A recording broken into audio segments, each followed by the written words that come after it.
Bonjour à tous et bienvenue à Voyage dans l'espace. Où que vous soyez dans l'univers, nous espérons que vous allez bien. Ici Florent Meunier, je suis en compagnie de Claude Lafleur. Bonjour Claude. Bonjour Florent, bonjour tout le monde. Juste avant d'aller plus loin, je voudrais faire une petite parenthèse. Je m'adresse à nos supporters Patreon qui écoutent ce balado en ce dimanche le 20 août. On va assister cette semaine, si tout va bien, à un événement unique dans l'exploration spatiale, c'est-à-dire 2 tentatives d'alunissage la même semaine. On sait que le 10 août, les Russes ont lancé une sonde Luna 25 vers la Lune. Cette sonde-là, si tout va bien, si tout s'est bien passé entre-temps, doit se poser sur la Lune demain, lundi, le 21 août. Et 2-3 jours plus tard, il y aurait l'atterrissage de la sonde indienne Vikrant, qui, elle, s'est envolée au début de juillet. Donc, on va pouvoir assister, normalement, si tout va bien, à 2 alunissages. J'imagine que ça va être montré sur Internet. Là. Il faut peut-être faire des petites recherches. Je sais que l'atterrissage de la sonde indienne va l'être via l'ISRO, l'Agence spatiale indienne. Donc, vous avez la chance de voir ça cette semaine. Juste pour ceux et celles qui nous écoutent en format gratuit à partir du 3 septembre, juste rappeler que les Patreons, ce sont des gens qui nous appuient à raison de 5 $ par mois et qui ont l'avantage de pouvoir écouter les balados 2 semaines avant tout le monde, et ils ont aussi accès aux fascicules. Pour ceux qui ne sauraient pas c'est quoi les fascicules, c'est des petits livres d'à peu près trentaine, quarantaine de pages qui reprend essentiellement le texte du balado, ce dont on vous parle par exemple aujourd'hui, mais avec plus d'informations, avec des photos, etc.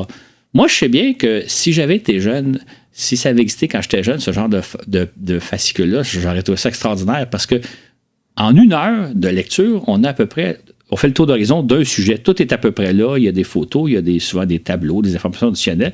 Donc, c'est des beaux petits documents. Au lieu de se taper un livre de 300-500 pages sur les exoplanètes ou le tourisme spatial ou l'exploration de l'univers ou du système solaire, on l'a en un petit fascicule d'une trentaine de pages. Donc, quelqu'un qui aujourd'hui devient Patreon, il y a accès, je pense qu'il y en a à peu près 80 fascicules qui sont disponibles sur la plateforme.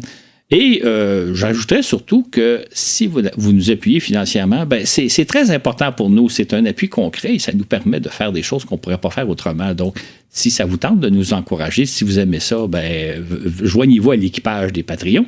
Et ça vous aurait permis de savoir 2 semaines plus tôt qu'on va bientôt amorcer une semaine unique avec 2 alunissages la même semaine. Fin de l'éditorial. Merci Claude. L'un des aspects les plus fascinants de l'exploration spatiale, et sans doute celui qui distingue ce domaine scientifique des autres, ce sont les splendides photos que l'on recueille depuis l'espace. J'imagine qu'on en a tous en tête quelques-unes, ce sont elles qui souvent nous font rêver, notamment certaines prises par le télescope spatial Hubble, ainsi que des photos de la Lune, de Mars, de la Terre, et parmi tant d'autres. La masse de photos prises depuis l'espace est véritablement incalculable. Et bon nombre de ces photos recèlent tant de mystères. Par exemple, pourquoi ne voit-on jamais d'étoiles sur les photos prises sur la Lune par les astronautes d'Apollo ? Est-il vrai que l'on a repéré de curieuses cultures et formations sur la Lune, ou bien sur Mars, de potentielles traces d'extraterrestres ? C'est ce genre de mystère que nous allons explorer aujourd'hui donc avec Claude. Pour commencer, la question que l'on se pose souvent, pourquoi donc ne voit-on jamais d'étoiles sur les photos prises depuis la Lune par les astronautes d'Apollo ? On y voit que le ciel est noir, comme notre ciel la nuit, pourtant il est vide. Voilà qui a fait dire à certains que ces photos ont été prises en studio. Alors qu'en est-il au juste, Claude ? La réponse courte, c'est que ces photos-là, qui ont été prises sur la Lune par les astronautes d'Apollo, ont été prises en plein jour. La preuve, c'est qu'on voit le sol, on voit l'éclairage, on voit que les astronautes sont au soleil. Or, lorsqu'on est au soleil, l'éclat du soleil éclabousse toutes celles des étoiles. Ce qui fait que même si le ciel est noir, il est noir parce qu'il n'y a pas d'atmosphère, parce qu'il n'y a pas de molécules d'air qui réfractent la lumière, on est en plein jour, on le voit très bien sur le sol. On peut observer un peu le même phénomène sur Terre si vous regardez le firmament le soir, par une nuit où il y a une pleine lune. Vous allez voir beaucoup moins d'étoiles que si vous regardez le firmament par une nuit où il n'y a pas de lune. Parce que l'éclat de la Lune éclabousse un certain nombre d'étoiles. D'ailleurs, vous verrez, au moment de la pleine Lune, vous ne verrez pas vraiment beaucoup d'étoiles autour de la Lune. Ce n'est pas parce qu'elle n'existe pas, c'est que l'éclat de la Lune les éclabousse. Évidemment, le Soleil est infiniment plus brillant que la Lune, ce qui fait que même si sur la Lune, le ciel est noir, on est quand même en plein jour, et en plein jour, à cause de l'éclat du soleil, on ne voit pas d'étoiles. Par contre, si on était sur la Lune en pleine nuit, là, on verrait des étoiles. Mais il faut savoir qu'il n'y a jamais eu d'humains présents sur la Lune durant la nuit. En fait, les astronautes d'Apollo, les 6 équipages qui se sont posés, sont arrivés en début de journée, en matinée, parce que pour des raisons d'éclairage, on voit mieux les ombres, on voit mieux les obstacles sur le sol lunaire. Donc, les astronautes sont arrivés en début de journée. Vous allez me dire, oui, mais ils ont passé 2-3 jours sur la Lune. Ils ont passé 2-3 jours terrestres. Mais la journée lunaire, elle dure 2 semaines. Donc, le soleil se lève et 2 semaines plus tard, il se recouche. La nuit lunaire dure 2 semaines, mais il n'y a jamais eu personne de présent sur la Lune au moment où il y a eu une nuit. Et même dans les prochaines missions à l'Artémis, les astronautes vont être là pour une courte durée, donc ils vont être là en plein jour. Un jour, il y aurait des humains, probablement s'ils s'installent dans des bases lunaires, qui vont pouvoir observer le ciel lunaire en pleine nuit, voir les étoiles, et là, les voir beaucoup mieux que nous sur Terre, parce que justement, il n'y a pas l'atmosphère terrestre qui est souvent nuageuse, qui a de l'humidité, etc., qui filtre un peu la lumière qui vient du firmament.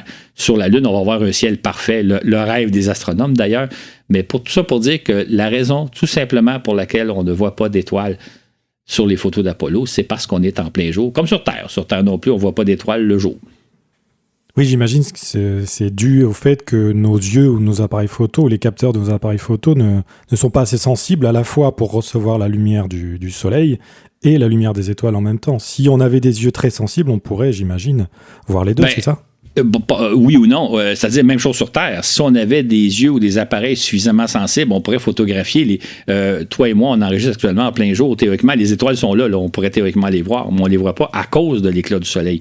Et il n'y a pas, à ma connaissance, d'appareil photo ou de télescope capable d'observer des étoiles en plein jour lorsque le soleil brille. Donc, théoriquement, oui, mais en pratique, même sur Terre, on n'est pas capable d'observer des étoiles le jour à cause de l'éclat du soleil, à cause de la brillance du soleil. Donc de même, on ne voit jamais d'étoiles sur les photos prises depuis la Station spatiale internationale. Est-ce que c'est pour les mêmes raisons? Exactement. C'est-à-dire que normalement, la plupart des photos que vous allez voir de la Station spatiale ont été prises, entre guillemets, en plein jour parce qu'on voit la Terre. On voit l'éclat de la Terre, on voit parce que souvent, les scènes qu'on voit, c'est on voit la Terre vue de la Station spatiale et on voit le ciel noir. Sauf que l'éclat, la brillance de la Terre, la brillance du soleil aussi fait en sorte qu'on ne peut pas voir d'étoiles sur les photos prises de la Station spatiale, exactement pour la bonne raison. Évidemment, la Station spatiale fait le tour de la Terre en 1h30. Il y a une partie du temps où ils sont à la noirceur. Là, on pourrait voir des étoiles sur les photos, mais à 2 conditions. La première, c'est qu'il faudrait, les photos qu'on voit ont été prises alors qu'on est à bord de la Station spatiale, donc on est dans une pièce, dans un module. Il faut qu'il fasse noir dans ce module-là, parce que sinon, c'est un peu comme si vous êtes dans une pièce, vous observez le firmament le soir, depuis la fenêtre de votre chambre à coucher, par exemple, mais qu'il y a une lumière d'allumée. S'il y a une lumière d'allumée, vous verrez probablement peu ou pas d'étoiles. Il faut vraiment qu'il fasse très, très sombre, la pénombre la plus totale pour pouvoir les voir. Maintenant, même si vous regardez par la fenêtre de votre chambre, vous allez voir des étoiles, mais rien ne vaut que de sortir dehors pour observer le firmament. Or, on ne sort pas de la Station spatiale comme ça, simplement pour observer le firmament. Une sortie spatiale, c'est une opération très dangereuse. On sort seulement pour faire des travaux. Donc, les astronautes ont parfois la chance de regarder par les hublots dans un module où l'éclairage a été tamisé, sinon à peu près éteint. Donc, ils doivent voir relativement bien, mais un peu comme nous, quand vous regardez depuis la fenêtre de votre maison, vous ne verrez pas aussi bien les étoiles que si vous êtes dehors. Les astronautes qui sortent de la Station spatiale internationale ont parfois des pauses, parce qu'une sortie spatiale, ça dure de 6 à 8 heures. Ils ont parfois des pauses du côté nuit, alors que la Station spatiale est du côté nuit. Et là, eux ont la chance de voir le firmament et ils nous ont dit que c'est extraordinaire. Mais encore là, ça rejoint un peu ce que tu me disais tantôt, Florent, c'est qu'il faut avoir des caméras avec des pellicules suffisamment sensibles, ce qui n'est pas nécessairement le cas. Les astronautes qui sont en sortie voient des étoiles, mais les photos qu'ils prennent, il y en a probablement, je ne me souviens pas d'en avoir vu, mais il doit y avoir des photos où on voit un peu les étoiles, mais ça prend quand même un film assez sensible, ce qui n'est pas nécessairement ce que les astronautes ont quand ils sortent de la Station spatiale, mais eux ont la chance de voir des étoiles. Mais Regardez bien là, quand vous voyez des photos prises depuis la Station spatiale internationale. Généralement, on voit la Terre. Généralement, on est en plein jour puisqu'on voit la Terre. Et à cause de l'éclat de la Terre, à cause de l'éclat du Soleil, ben, on ne voit pas d'étoiles. Mais les étoiles sont là. Les photos ne sont pas faites en studio. C'est tout simplement l'éclat. Comme nous sur Terre, le jour, on ne voit pas les étoiles. Il y a là donc, tu veux souligner une belle leçon à retenir. Quelle leçon? On se fait souvent une idée de ce que doit être la réalité. C'est-à-dire que, par exemple, on se dit, ben, quand le ciel est noir, s'il n'y a pas de nuages, on devrait voir des étoiles.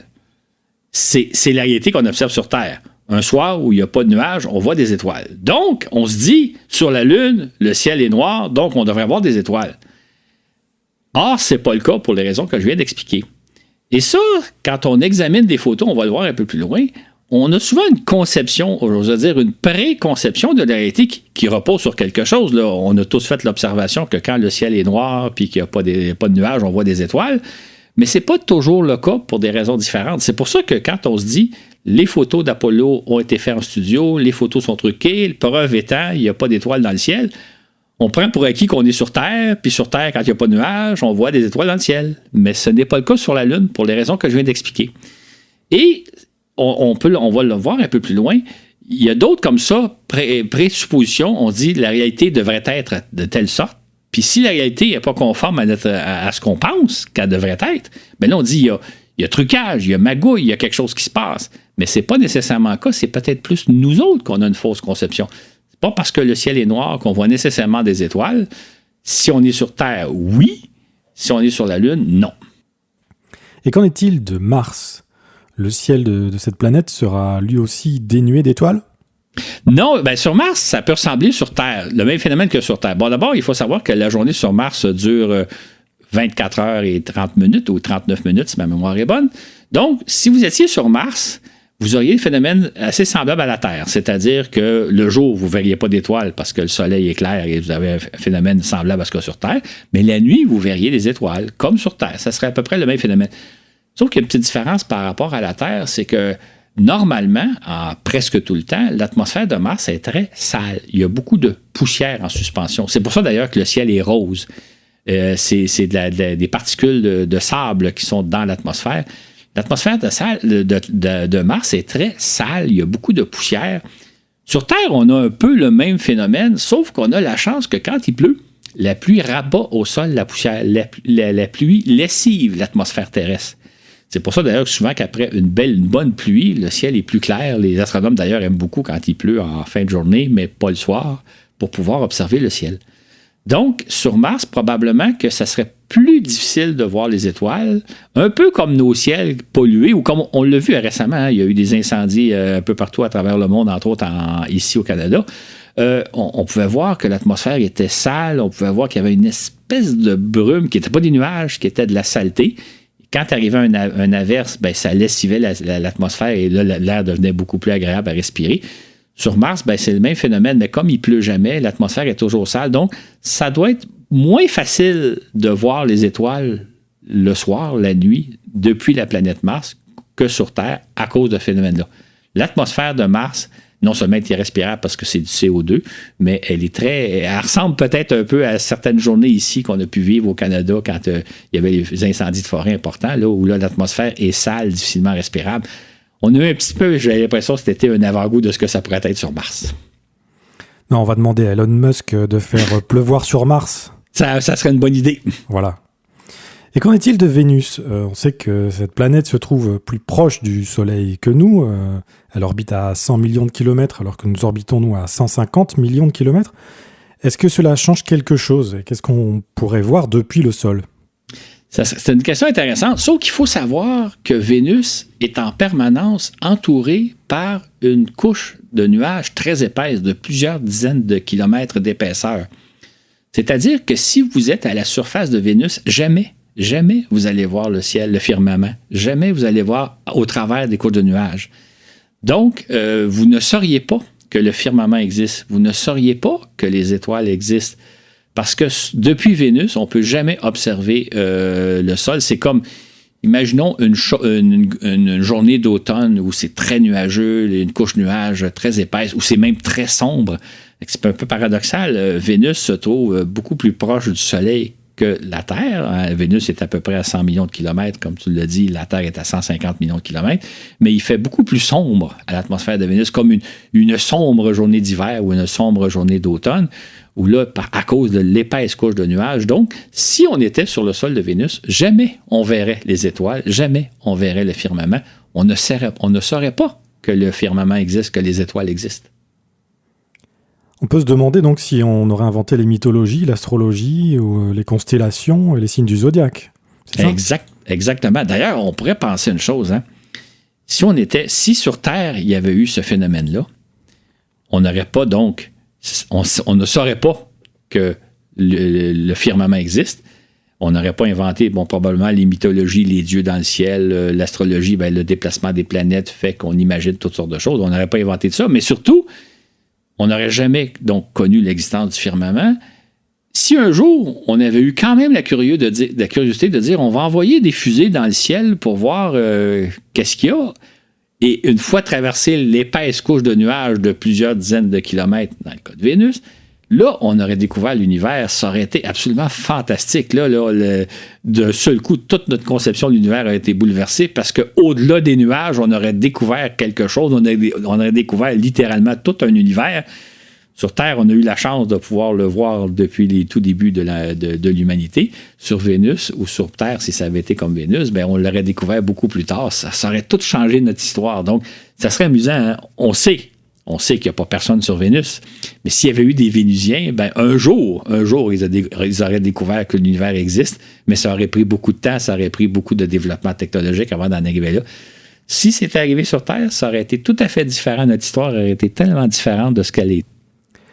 Et imaginons qu'à l'inverse, nous ne soyons pas des Vénusiens, mais des Plutoniens, c'est-à-dire sur un objet vraiment très loin, 30 ou 50 unités astronomiques, c'est-à-dire 30 ou 50 fois plus loin que nous sommes du Soleil.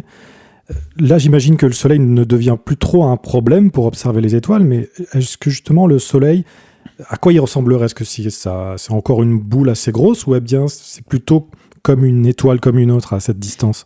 Un peu à mi-chemin entre les deux, c'est-à-dire que ce serait l'étoile la plus importante du ciel, peut-être d'une luminosité qui se compare plus ou moins à la Lune, c'est-à-dire que même en plein jour, à midi, vous avez le soleil dans le ciel, mais le ciel est quand même foncé, le ciel est quand même noir parce que la luminosité du soleil à la distance où on se trouve sur Pluton n'est pas aussi forte. Donc, les Plutoniens auraient peut-être l'impression, parfois, à l'heure du midi, qu'ils ont une sorte de lune, un certain éclat. Même, je pense que c'est inférieur à l'éclat de la pleine lune, mais ils verraient le Soleil comme étant l'étoile principale de leur firmament, mais leur ciel doit toujours être noir et ils doivent pouvoir avoir des étoiles en permanence, en plein jour comme de nuit, parce qu'ils sont effectivement très, très loin du Soleil. On voit de temps à autre aussi apparaître sur Internet, par exemple, des photos prises par des sondes qui gravitent autour de la Lune et de Mars, et sur lesquelles on croit apercevoir de curieuses structures. Certaines font parfois penser à des constructions qui n'apparaissent vraiment pas naturelles. Pourrait-il s'agir de traces extraterrestres? Certains se demandent. J'imagine que vous, qui nous écoutez en ce moment, vous avez probablement entendu parler de la célèbre photo d'une face humanoïde sur Mars, prise par les sondes Viking en 1976. Il y aurait aussi, dit-on parfois, d'étranges infrastructures sur la Lune.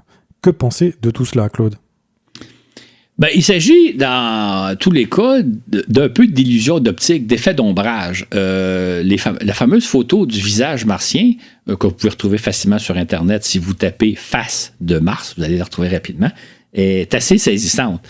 Ce qui est arrivé, c'est que les sondes Viking ont photographié une montagne sous un angle particulier et là, on a vraiment l'impression d'avoir une figure ovale avec 2 yeux, un nez, puis on peut plus ou moins deviner une bouche. Vu sous cet angle-là, l'impression est assez saisissante. Sauf que sous d'autres éclairages, c'est absolument pas ce qu'on voit. Et aussi, les caméras de la sonde Viking étaient de résolution relativement moyenne. Si vous photographiez à haute résolution, comme l'ont fait les sondes par la suite, là, vous voyez qu'on a affaire simplement à une montagne ordinaire. Il y a donc tout simplement un effet d'ombrage que lorsque l'on regarde sous différents angles, avec une meilleure perception, on ne voit pas ça. Autrement dit, si on regarde la photo prise par les sondes Viking, on a vraiment l'impression d'avoir un visage martien, mais si on se rendait sur place, on découvrirait amplement qu'on n'a rien à voir, ça n'a rien à voir avec un visage. Ce n'est pas un visage sculpté sur la surface de Mars, mais c'est simplement une montagne qui, vue sous un certain angle, donne cette impression-là, mais c'est simplement un effet d'optique. Mais il n'y a pas réellement, d'ailleurs, beaucoup de sondes l'ont photographié depuis ce temps-là, c'est une structure qui a été étudiée de beaucoup. Il n'y a pas véritablement une figure sculptée sur Mars, un peu comme le mont Rushmore aux États-Unis, où il y a les sculptures de 4 ou 5 présidents des États-Unis. Là. Ben là, on a vraiment sculpté dans la roche des visages de présidents américains. C'est absolument pas le cas sur Mars. C'est une illusion d'optique, si je peux dire. Notre cerveau étant entraîné depuis des milliers d'années à reconnaître des formes qui lui sont utiles pour sa vie sociale et pour sa survie, il lui arrive donc d'en voir là où il n'y en a pas. Ces illusions portent le nom de pareidolie. Mais il y a aussi ce que tu appelles, Claude, l'effet nuage. De quoi s'agit-il ? Ben, ce qui est amusant, j'imagine que vous avez déjà joué ce jeu-là, on peut le jouer encore. Vous vous installez sur une chaise ou vous vous couchez par terre et vous regardez les nuages. Et si vous regardez attentivement, puis vous mettant à rêver un peu, vous allez relativement rapidement découvrir des formes. Souvent, on découvre des visages de bonhommes avec un gros nez. Et parfois même, on peut voir des nuages assez surprenants dans le sens que la forme est assez inattendue. Mais on sait que c'est des nuages, on sait que c'est de la vapeur qui est dans l'atmosphère terrestre, on sait qu'on n'a rien à voir. C'est la même chose si on regarde des montagnes, des formations rocheuses, etc. D'ailleurs, un peu partout à travers le monde, il y a des formations rocheuses qu'on imagine avoir des formes. D'ailleurs, c'est souvent des attractions touristiques. Là, si vous allez dans certains pays, on dit « Allez voir telle montagne, vous allez voir des sculptures, etc. » On en a ici au Canada, un peu partout. Donc, des formes totalement naturelles. Là, je ne parle pas de montagnes qu'on aurait sculptées soi-même comme le mont Rushmore. Là. Mais je veux dire, il y a un peu partout dans la nature des formes tout à fait naturelles, un peu au hasard. Mais nous, avec notre imagination, on est capable de dire regardez, là, c'est un bonhomme, on voit son nez, on voit ses yeux. Fait que c'est un peu ça le phénomène qu'on voit sur Mars, c'est qu'à regarder plein de formations géologiques, on finit par trouver des formations qui sont vues sous un certain angle. D'ailleurs, c'est un peu ça, les attractions touristiques sur Terre, c'est que si vous allez sur place, il faut être placé de la bonne façon. Si vous placez autrement, vous ne verrez pas la figure naturelle qu'on imagine, alors que sous un certain angle, sous un certain éclairage. C'est le même phénomène. Fait que dans la nature, il y a des formations totalement naturelles qui n'ont rien à voir avec les extraterrestres, mais avec un peu d'imagination ou avec le désir de voir des choses, bien là, on voit une figure, on voit un personnage, on voit plein de choses. Donc, c'est vraiment un phénomène d'illusion d'optique. Et encore une fois, ces structures-là qu'on nous montre parfois sur des photos, si on se rend sur place, si on les regarde de proche, c'est pas du tout ce qu'on va voir. On risque aussi de tomber dans un piège, dis-tu, à trop scruter de photos. De quel piège s'agit-il ? L'idée, c'est que on a trouvé sur certaines photos prises de la Lune, de Mars, de d'autres astres, on a trouvé des formations vraiment surprenantes. Exemple, la face de Mars. Sauf que si vous regardez des milliers et des milliers et des milliers de photos, c'est clair que vous allez observer, vous allez trouver des choses un peu bizarres, un peu étonnantes. Vous pourriez faire j'avais eu à un moment donné, il y a une vingtaine d'années, une conversation avec un Français qui m'avait dit que lui, effectivement, il trouvait plein de photos, il examinait les photos de la NASA à la loupe, puis il trouvait plein de formations étonnantes. Et moi, j'y avais proposé de faire un exercice suivant, c'est-à-dire de prendre un très grand nombre de photos, par exemple, de prendre un magazine comme National Geographic, qui prend beaucoup de photos de la Terre, puis de passer au peigne fin des milliers de photos, je me dis, c'est certain que tu vas trouver des choses très surprenantes. Vous pourriez le faire avec n'importe quelle collection de photos. Si vous avez des photos que vous avez pris des milliers de photos, vous allez découvrir des choses qui vont vraiment être surprenantes. L'idée, c'est que sur le nombre de photos, c'est sûr que si vous prenez 50 photos, probablement vous ne trouvez rien de spécial, mais si vous fouillez des centaines, des milliers, des dizaines de milliers de photos, vous allez trouver des choses étonnantes, mais il n'y a rien à voir avec des trucages ou de phénomènes extraterrestres ou quoi que ce soit. Et c'est ça qu'on voit sur Internet souvent, c'est qu'il y a des gens qui littéralement scrute les photos de la NASA. Et Dieu sait que la NASA met des banques de photos infinies. Là, vous avez toutes les photos prises par les sondes, vous avez toutes les photos prises par les télescopes spatiaux, etc. Vous avez littéralement des centaines de milliers de photos, si ce n'est pas des millions. Et c'est sûr qu'à fouiller de cette façon-là, vous allez trouver des choses, mais vous pourriez faire l'exercice avec vos propres photos, avec les photos que vous trouviez dans un magazine comme Paris Match ou National Geographic ou n'importe quoi, et vous découvriez la même affaire. Il faut faire attention, quand vous cherchez quelque chose de bizarre, si vous cherchez suffisamment, vous allez le trouver. C'est ça le piège. Il y a aussi ce que tu as raconté un jour à un artiste peintre. Absolument. J'ai un de mes frères qui est artiste peintre. Et dans le cadre de son travail, il prend beaucoup de photos de paysages pour s'inspirer. Là. Il ne copie pas tel quel, mais ça lui sert d'inspiration. Et il me dit que plusieurs fois, il prend des photos, c'est arrivé un certain nombre de fois, où les ombres ne sont pas correctes. C'est-à-dire qu'il disait, si je reproduisais en tableau la photo telle que je l'ai sous les yeux, les gens diraient, ben là, Laurent, tu as fait une erreur de perspective, tu as mal représenté les ombres. Et il dit, pourtant, c'est des photos que moi j'ai prises. Je sais qu'elles ne sont pas truquées, mais par rapport à ce que j'imagine, par rapport à ce qu'on s'attend, on imagine que l'ombre ne devrait pas être de telle ou telle façon. Fait que mon frère Laurent est un exemple de quelqu'un qui a pris des milliers de clichés pour ses besoins, pour s'inspirer. Et dans ces milliers de clichés-là, il y en a quelques-uns qui défient un peu l'idée qu'on se fait de la réalité. Pourtant, lui qui a pris la photo, il sait que la photo n'est pas truquée, il sait qu'il n'a pas manipulé, il n'a pas passé à Photoshop ou quoi que ce soit. Et il m'a souvent dit ça, il dit, si je reproduisais telle quelle la photo, les gens diraient que je me suis trompé, alors que c'est la réalité. Fait que je reviens un peu à ce que je disais un peu plus tôt. On se fait des idées de la réalité, on pense que la réalité doit être de telle façon. Et dans l'ensemble, on a raison, là, comme on s'imagine que quand il fait noir, il n'y a pas de nuages, on voit des étoiles. On n'a pas tort de penser ça, mais ce n'est pas toujours le cas pour des raisons, des fois, qui échappent à notre compréhension. Donc, faisons bien attention quand les gens nous disent sur Internet, regardez telle photo prise par une sonde autour de la Lune. Vous allez voir, quelqu'un m'avait montré une fois une photo de ce qui serait une base secrète militaire sur la Lune. Je vous dirais deux choses. Si on veut y croire, on peut dire « ouais, OK, en regardant ça, ouais ». Si on ne veut pas y croire, on se dit « ben là, c'est une montagne, là, c'est une formation rocheuse, ça dépend un peu de ce que vous voulez y voir. Mais si on veut se convaincre de quelque chose, on peut dire « oui, c'est vrai », comme si on veut se convaincre que les photos d'Apollo ont été truquées. Il y a toujours moyen de développer une certaine façon de penser. Mais la façon plus simple, c'est de dire, ben non, sur la Lune, on ne voit pas d'étoiles parce qu'on est en plein jour. Mais là, ça dépend de la croyance de chacun. Et rappelons-nous aussi la fameuse découverte dont nous avons parlé notamment dans le balado 38, pourquoi Mars nous obsède-t-elle autant, les canaux martiens. Ça, c'est un cas très intéressant. D'ailleurs, j'invite les gens à réécouter le balado. Il faut se rappeler qu'il y a à peu près 100 ans, un peu plus de 100 ans, mais à peu près 100 ans, on était convaincus qu'il y avait de la vie sur Mars. Et quand je dis on était convaincus, les astronomes, les scientifiques, tout le monde pensait qu'il y avait de la vie sur Mars.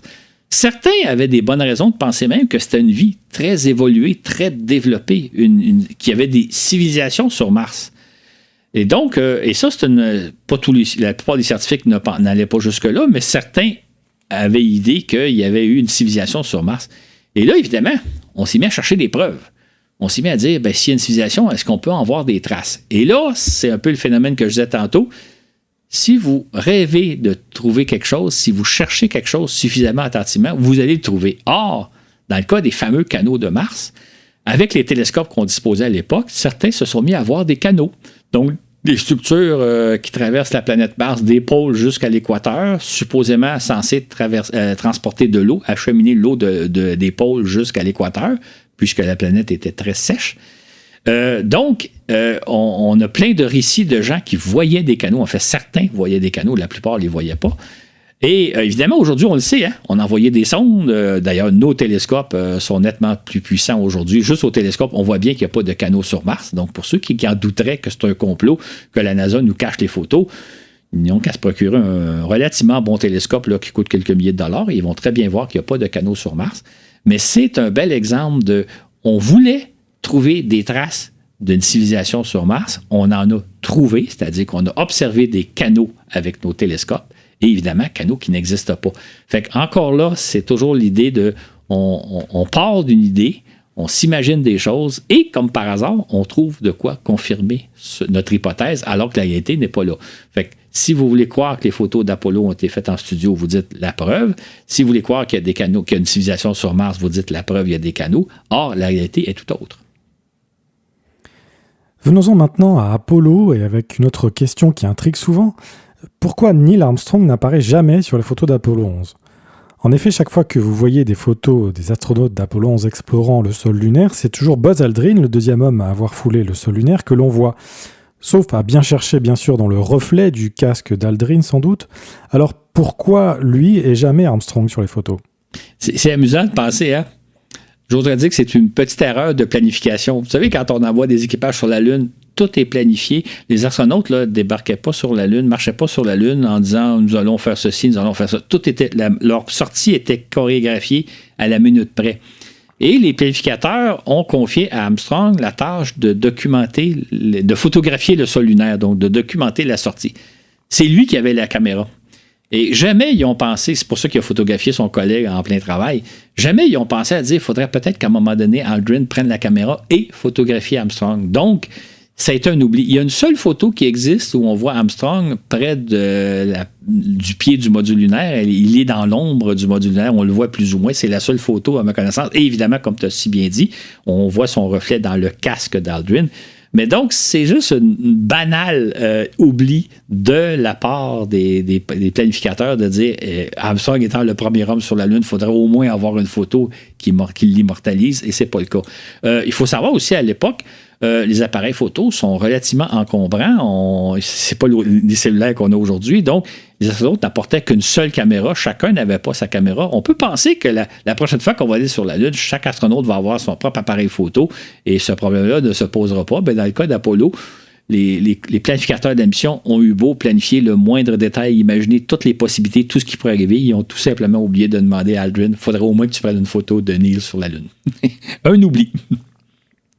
On peut aussi remarquer une autre erreur du genre sur les photos d'Apollo 11 et 12, mais qui a été corrigée par la suite. De quoi s'agit-il ? Les scaphandres des deux astronautes sont à toute fin pratique identiques. C'est-à-dire que si on voit Neil Armstrong et Buzz Aldrin sur la Lune, on ne peut pas savoir lequel desquels qui est qui, parce que les scaphandres sont identiques. C'était la même chose dans le cas d'Apollo 12. Parce qu'Apollo 12, là, il y a eu des photos où on voit le commandant Conrad ou son collègue Bean sur la Lune, sauf que les deux scaphandres sont blancs et identiques. Ce qui fait qu'on ne peut pas savoir, dans le cas d'Apollo 11, on sait que c'est toujours Aldrin parce que c'est Armstrong qui avait la caméra. Dans le cas d'Apollo 12, on ne peut pas savoir si on voit Conrad ou Bean. L'erreur a été corrigée à partir d'Apollo 14, c'est-à-dire qu'on a mis des bandes rouges sur le scaphandre du commandant. Donc, si vous regardez des photos d'Apollo 14, 15, 16, 17 et 17, et que vous voyez des bandes rouges, ça veut dire que c'est le commandant de la mission, et s'il n'y a pas de bande rouge, c'est son pilote du module lunaire. Donc là, on peut faire la distinction. Encore là, c'est amusant de penser que quand on planifie une mission lunaire, le moindre détail est planifié et pensé, sauf qu'il avait fait ce petit oubli-là, à savoir comment on distingue l'un de l'autre. Donc, c'est pour ça que dans le cas d'Apollo 12, on ne sait jamais si on voit Conrad ou Bean, ce qui n'est plus le cas par la suite. Petit oubli. Mais il y en a un autre d'oubli photographique de l'époque d'Apollo, lequel ? Il n'y a aucune photo où on voit les deux astronautes en même temps sur la Lune. C'est toujours un qui tient la caméra. Parce que dans les missions suivantes, ça n'a pas toujours été un qui a toujours la caméra. Des fois, c'est un, des fois, c'est l'autre. Mais il n'y a jamais eu de photo où on voit les deux. Je parle de photos prises par une caméra, par une caméra photo, un appareil photo, parce qu'on a quelques photos qui sont prises à l'aide des caméras télé, qui sont souvent de qualité moindre, où on voit les deux astronautes, entre autres, en train de travailler. Mais il n'y avait pas il n'y a jamais eu de photo où on voit les deux astronautes côte à côte sur la Lune. Pour la petite anecdote, pour la petite histoire, les astronautes d'Apollo 12 avaient pensé à ça. Eux voulaient prendre une photo où on les verrait tous les deux sur la Lune. Entre autres, ils sont allés explorer, ils sont allés recueillir des morceaux d'une sonde, le Surveyor 3, qui s'était posé sur la Lune 2 ans et demi avant eux. Et ils avaient prévu prendre une photo où les deux astronautes seraient à côté de la sonde. Ils avaient apporté pour l'occasion une espèce de petit bidule qu'ils allaient ajouter à la caméra pour, je pense qu'on appelle ça un retardateur, là, c'est-à-dire vous placez la caméra, la photo va être dans 30 secondes et là, vous avez le temps de vous placer à la bonne place. Sauf qu'une fois rendus sur la Lune, ils n'ont pas retrouvé ce petit bidule-là, ils ne sont pas reposés ce petit système-là, ce qui fait qu'ils n'ont pas été en mesure de prendre une photo où on verrait tous les deux. Donc, encore là, si vous regardez des photos sur la Lune, à moins que ce soit des photos télé, et là, vous allez voir, sont plus ou moins floues, plus ou moins brillées, là, vous allez voir les deux astronautes. Autrement, c'est toujours un astronaute photographié par l'autre. Et maintenant, pour ce qu'on peut voir depuis notre orbite, directement notre orbite terrestre, les astronautes à bord de la Station spatiale internationale voient-ils mieux la Lune ou les étoiles et l'univers que nous ici? C'est une question qu'on pose souvent. Hein? Eux, ils sont dans l'espace, ils sont donc plus proches des étoiles ou de la Lune, donc ils devraient mieux les voir. La réponse, c'est pas vraiment, parce que les astronautes orbitent autour de la Terre à 400 km d'altitude. La Lune est à 385 000 km. Donc, ils sont théoriquement 400 km plus proches de la Lune que nous, mais ça ne fait pas une grosse différence étant donné les distances. Puis évidemment, c'est encore plus vrai pour les étoiles et les planètes. Ils sont donc pas plus proches des astres pour mieux les voir.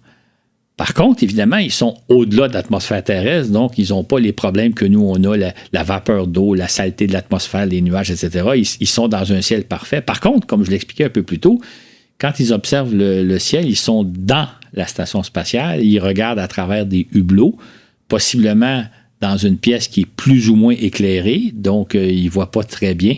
Ce qui fait que s'ils sont dans la pénombre totale, là, c'est pas si mal ce qu'ils voient. Mais par exemple, ils ne voient pas mieux la Lune que nous parce qu'ils sont plus proches. Au moins, ils ont un ciel parfaitement clair, mais la différence n'est pas très grande. Là. Ils voient à peu près la Lune comme on la voit par un beau soir. Donc on l'a dit tout à l'heure aussi, ils ne voient pas forcément les étoiles mieux que nous, étant donné leurs conditions d'éclairage. Mais il y a aussi le fait que la station se déplace rapidement, c'est ça, à 28 000 km/h. Ça, c'est exactement. Ce qui doit compliquer les observations. Exactement. Vous savez, imaginez que vous êtes, par un beau soir d'été, vous sortez dehors, vous regardez le firmament, vous avez le temps de l'observer, de prendre connaissance des différentes étoiles, peut-être de repérer certaines planètes, etc. Là, la station spatiale, elle circule, elle fait le tour de la Terre en 1h30, ce qui fait que tout passe assez vite. Vous n'avez pas le temps d'observer le firmament en prenant votre temps, en appréciant la beauté du spectacle. Tout tourne assez vite. Par ailleurs, évidemment, pendant un bout de temps, la station est du côté soleil, on voit la Terre, on ne voit pas les étoiles. À un autre moment donné, elle est du côté nuit. Mais le côté nuit dure, faire le tour de la Terre à bord de la station spatiale, ça prend 1h30. Pendant 45 minutes, vous êtes en plein jour, mais vous n'êtes pas en pleine nuit pendant 45 minutes parce qu'il y a comme le phénomène un peu du lever puis du coucher de soleil, ce qui fait que vous avez peut-être un ciel noir pendant à peu près 30 minutes. Donc, vous êtes dans l'obscurité et là, tout bouge assez rapidement et vous êtes à l'intérieur de la station par un hublot. Fait que vous n'avez pas des conditions d'observation aussi bonnes que sur Terre. C'est un peu paradoxal, même si vous êtes dans l'espace par-delà l'atmosphère terrestre. J'imagine néanmoins que ça doit être très agréable de regarder par le hublot le firmament, mais il y a des avantages qu'eux ont que nous, on n'a pas, mais nous, on a des avantages qu'eux n'ont pas. C'est un peu paradoxal. Et peut-on observer des éclipses de lune et de soleil depuis la station spatiale? La réponse est oui et non. Oui, dans le sens que si vous êtes bien placé, si vous êtes placé à bon endroit, vous allez pouvoir observer une éclipse, soit de lune, soit de soleil, un peu comme nous sur Terre. Mais encore là, il faut être à la bonne place au bon moment. Or, la station spatiale gravite autour de la Terre, donc elle se déplace constamment. Je vais donner un exemple. Ici, en Amérique du Nord, on va avoir une très belle éclipse de soleil. Je pense que c'est le 6 avril prochain, au début du mois d'avril. Pour la voir, il faut être situé à certains endroits. Par exemple, si on est à Montréal en tant que tel, on ne pourra pas la voir, mais à une centaine de kilomètres au sud de Montréal, on va être très, très bien situé pour la voir. Donc, il faut être à ce moment-là. Je pense que c'est vers l'heure du midi que l'éclipse se produit. Il faut être à la bonne place au bon moment. Dans le cas de la station spatiale, si vous vous adonnez à passer entre l'ombre que génère l'éclipse, vous allez la voir, mais vous ne pouvez pas dire on va arrêter la station à telle heure, à tel endroit pour l'observer. Ce qui fait que c'est assez difficile d'observer une éclipse. Par contre, si vous êtes à peu près à la bonne place au bon moment, vous allez pouvoir observer un phénomène intéressant. On parle d'une éclipse de soleil, donc la Lune cache le soleil.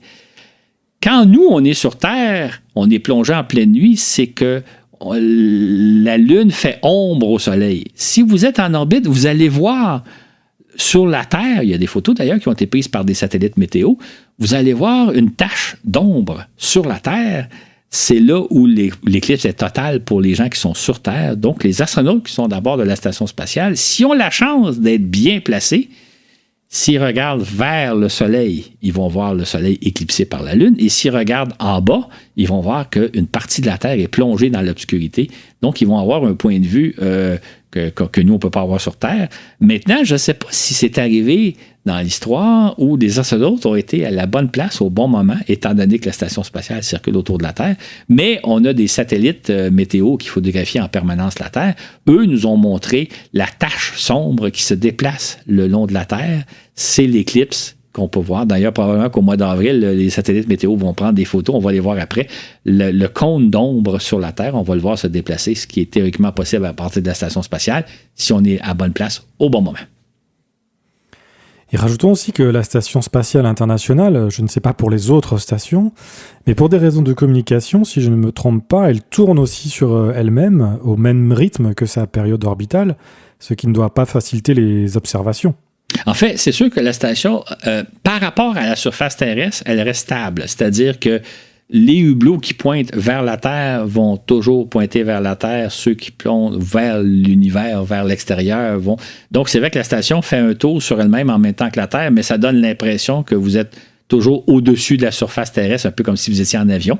C'est le cas de toutes les stations, sinon ça empêcherait de plein d'observations. Fait qu'il y a, par exemple, à bord de la station spatiale, des caméras qui photographient en permanence la Terre. D'ailleurs, si vous allez sur Internet, sur les sites de la NASA, il y a un site, je pense qu'il existe encore, là, il y a comme une caméra qui est placée à l'extérieur de la station qui diffuse en permanence la Terre. D'ailleurs, si vous voulez prendre des fois un petit moment de détente, ça peut valoir la peine de vous cliquer sur cette caméra-là et là, vous voyez la Terre défiler exactement en temps réel. Peut-être que vous ne verrez pas très bien la Terre parce qu'on est en période de nuit. Peut-être que dans 15-20 minutes plus tard, vous allez voir un lever de soleil. Ensuite, vous allez voir la Terre. En tout cas, c'est assez émouvant. Moi, je l'ai regardé quelques fois. Là, à un moment donné, on a fait le tour. Mais je veux dire, c'est comme de dire, OK, là, on est en direct. On est comme si on était installé à bord de la station spatiale et on regarde. Pour ceux qui se demanderaient si on voit des étoiles, je pense que la caméra n'est pas suffisamment sensible pour voir les étoiles, même en pleine nuit. Mais vous pouvez avoir l'impression d'être à l'extérieur de la station spatiale à regarder la Terre défiler sous vos yeux. C'est assez intéressant. Donc pour les observations spatiales, ça n'est pas l'idéal, mais en revanche, pour l'observation terrestre, le spectacle toujours renouvelé de la Terre qui défile, ça doit être assez impressionnant. C'est effectivement impressionnant, un peu comme je viens de le dire. Il y a juste quelque chose qui est assez amusant. Quand vous regardez comme ça, c'est très difficile de savoir où vous êtes. C'est très difficile de distinguer les nuages, parce qu'il y a toujours beaucoup de nuages, de distinguer l'eau et le sol. En fait, si vous ne savez pas où vous êtes, vous n'avez pas une carte géographique sous les yeux puis dire ça c'est le continent européen, ça c'est l'Afrique, ça c'est telle région du monde, parce que c'est très difficile. Vous avez plus un espèce de tableau artistique majestueux. Fait que, contrairement à ce qu'on pourrait penser, les astronautes ne peuvent pas regarder par le hublot et dire je suis au-dessus de tel endroit. Ils ont en permanence un indicateur qui leur dit exactement où ils se trouvent. Puis là, ils peuvent dire, OK, je passe au-dessus de la France. Et là, si vous regardez comme il faut, vous pouvez avoir une idée de ce que vous voyez. Mais si vous ne le savez pas, vous allez voir une forme quelconque de Terre. Surtout qu'il faut penser que vous pouvez aborder mettons qu'on survole la France, vous pouvez aborder la France de n'importe quel angle. Vous pouvez passer du sud-est au nord-ouest, vous pouvez aller dans l'autre direction, n'importe quoi. Donc, si je vous dis que vous passez au-dessus de la France, mais sans vous dire de quel angle, de quelle façon vous allez l'aborder, c'est très difficile de savoir où vous êtes. Donc, c'est quand même amusant de voir. C'est splendide ce qu'on voit, mais c'est toujours à peu près impossible de reconnaître, à moins de... Par exemple, il y a certaines formations très caractéristiques. On pense à la botte de l'Italie. Ça, c'est déjà un peu plus facile à repérer, mais très souvent, on ne sait pas où on est. Et est-ce qu'on peut assez facilement repérer des signes de notre présence humaine sur Terre? Ça, c'est un peu troublant. Tu sais, on pourrait penser que moindrement que la caméra est bonne, puis c'est le cas, on va voir des signes de présence humaine. C'est pas vraiment le cas. C'est très difficile. Ça arrive, là, vous pouvez le voir, là. Mais je veux dire, c'est pas évident, parce que justement, d'abord, il y a beaucoup de nuages. L'atmosphère n'est pas nécessairement parfaitement transparente. Donc, on voit pas nécessairement très bien des habitations, des villes, des routes, etc. Là, ça se peut que vous en voyez, ça arrive des fois, mais c'est vraiment pas évident. Ça ressort pas tant qu'on pourrait le penser. Ce qui ressort le plus parfois, c'est des ports, parce que là, il y a un contraste entre l'eau et les quais, par exemple. Mais encore là, il faut presque savoir que c'est ça qu'on va voir. C'est-à-dire que si je sais que j'aborde tel pays à tel endroit, je devrais voir une ville. En regardant attentivement, ça se peut que je vois des signes. Si je vois un port, je vois une route, mais c'est vraiment pas facile à voir, alors qu'on pourrait penser que la présence humaine sur Terre, on abîme tellement l'environnement que ça doit être assez évident. Et la réponse, c'est non. Si vous regardez, d'ailleurs, je vous invite, entre autres, à aller chercher la caméra à bord de la station spatiale, vous allez voir que c'est pas évident de trouver des signes, même si on est 8 milliards sur Terre et qu'on sculpte constamment la surface terrestre. Ça paraît pas, même à 400 km d'altitude. Et peut-être qu'on voit mieux la nuit, c'est-à-dire pour la nuit du côté de la station spatiale, peut-être qu'on voit des taches de lumière sur les grandes villes. Exactement. Ça, on va voir l'éclairage, on va voir des points lumineux. Mais encore là, c'est juste des points lumineux dans le sens que c'est pas évident de voir la structure des villes, etc. Mais vous voyez, effectivement, c'est comme si la surface de la Terre est étoilée un peu comme le firmament. Et pourtant, on possède bon nombre de photos sur lesquelles on voit clairement les villes, les routes et les infrastructures, non? Exactement. Effectivement, il y a des photos. D'ailleurs, un fascicule que je vais faire éventuellement pour ce balado, je vais en mettre. On voit des photos où là, on voit clairement les villes, on voit des routes, on voit les ports, etc. Ben là, il faut savoir que c'est pris par des caméras qui sont souvent beaucoup plus puissantes que nos yeux, dans les meilleures conditions, c'est-à-dire à une journée où il n'y a pas de nuages, sous un éclairage particulièrement favorable. Donc, dans les meilleures circonstances, on peut voir assez bien la présence des humains sur Terre si vous avez de bonnes caméras. Mais ça, c'est des photos qu'on voit, puis il y a des photos très spectaculaires, je vais en reproduire dans le fascicule, mais ça, c'est pris dans les meilleures conditions. Mais si vous êtes à bord de la station spatiale et que vous regardez par les hublots, les astronautes, il faut savoir que les astronautes qui développent une certaine compétence à repérer les signes. Là, vous êtes à bord de la station spatiale pendant 6 mois. Là, vous commencez à apprendre à reconnaître la Terre, à reconnaître les lieux et à voir un peu plus. Encore là, c'est un peu le phénomène de si vous cherchez quelque chose, vous allez le trouver. Donc, les astronautes finissent par développer une certaine expertise, mais il faut vraiment regarder attentivement. Et comme je vous dis, si vous et moi, on regarde par les caméras, c'est peu de chances qu'on voit des choses. Les photos qu'on voit qui sont prises par des satellites avec de très bonnes caméras dans les meilleures conditions, ces photos-là nous montrent des signes de l'habitabilité humaine, de la présence humaine sur Terre, mais c'est dans les meilleures conditions. On pourrait aussi ajouter que dès la mise en service des premiers satellites météo, on a fait une découverte qui a surpris tout le monde. Quelle découverte? Effectivement, depuis 1960, on lance des satellites météo. Les premiers satellites s'appelaient TIROS.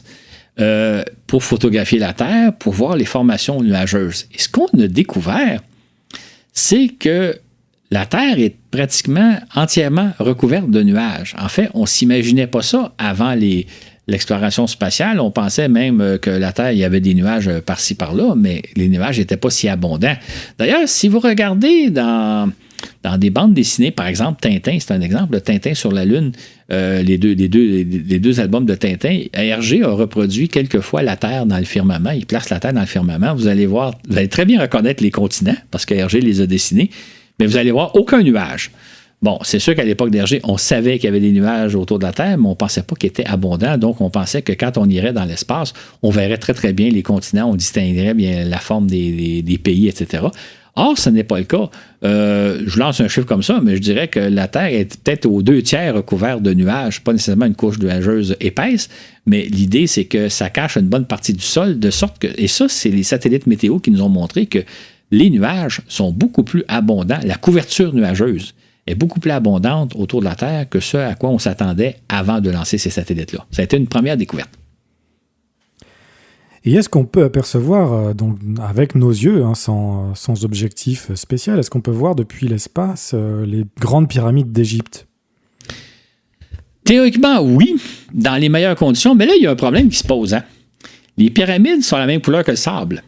Donc, ça doit être assez difficile de les voir parce qu'il n'y a pas de contraste. Si on avait, je ne sais pas moi, un sable noir et des pyramides blanches, là, on les verrait. Parce que les structures, mais vous avez des pyramides qui sont dans les teintes de brune sur un désert brun, donc c'est très difficile à voir. Ce que vous allez peut-être plus voir, c'est l'ombre projetée par les pyramides. parce que là, il va y avoir un contraste. Mais voir les pyramides en tant que telles, dans des bonnes conditions, peut-être, mais vous avez un objet dans les teintes de brun, sur un fond de teinte de brun, bonne chance pour les voir. Et est-ce que dans le même ordre d'idée, est-ce que tu crois qu'on peut voir le Burj Khalifa, qui est la tour la plus haute actuellement au monde, qui fait 828 mètres, et qui était aux Émirats Arabes Unis, est-ce qu'on peut deviner sa présence? En fait, le problème que ça pose, on pense à une tour de 800 mètres de haut, mais quand on est dans l'espace, on la voit par le dessus. Ce qu'on voit, c'est sa superficie. Donc, elle n'est pas nécessairement si visible que ça, parce que vous la voyez de haut, vous la voyez d'au-dessus, un peu comme si on voyait la tour d'Eiffel, non pas de côté, mais par le dessus. Encore là, il y a une question de contraste. Est-ce que la tour est suffisamment contrastée par rapport au sol? Mais ce qu'on verrait peut-être plus sous certains éclairages, c'est l'ombre dégagée par une tour de 800 mètres de haut. Donc, on parle évidemment là, toujours à l'œil nu, parce que si vous avez des caméras, là, les caméras, ils peuvent être très puissantes, là, c'est autre chose. Mais à l'œil nu, peut-être que ça serait difficile de voir la tour parce qu'on la voit par le dessus. Par contre, on verrait peut-être assez bien l'ombre dégagée par une tour qui mesure 800 mètres de haut. Donc, c'est plus des fois l'ombre qui va trahir la présence d'un objet que l'objet lui-même. Et encore l'ombre, vu que c'est un objet qui est très fin, quand même, peut-être que même l'ombre est assez difficile à voir aussi. Exactement, c'est ça. Fait que c'est drôle parce que c'est intéressant ce dont on parle actuellement, c'est que quand on parle d'une tour de 800 mètres, on se dit que ça doit être facile de voir à l'espace, mais on ne pense pas qu'on la voit par le dessus. Donc, le dessus n'est pas si imposante que ça. Donc, encore là, il y a une question de perspective. Et est-il vrai que l'on peut apercevoir la Grande Muraille de Chine depuis la Lune? Ça, c'est un mythe qui est véhiculé depuis très longtemps. On dit souvent que c'est le cas, que les astronautes, que ce serait même la seule structure humaine visible depuis la Lune. Ça, c'est quand on prend les dimensions de l'objet. En même temps, la Grande Muraille de Chine, c'est un petit ruban de peut-être une centaine de mètres, 200 mètres de largeur qui longe, qui mesure des milliers de kilomètres de long, mais c'est un ruban très mince. Et c'est un ruban qui est fait de pierre, qui a la même couleur que le sol environnant. Donc, vous avez un objet plus ou moins de couleur gris-brun sur un fond gris-brun. Donc, bonne chance pour le voir. Ce qui fait que même depuis l'orbite terrestre, c'est très difficile de la voir. Les astronautes, évidemment, essaient de la voir quand c'est une de leurs cibles. Ils y parviennent, mais encore là, dans les bonnes conditions d'éclairage.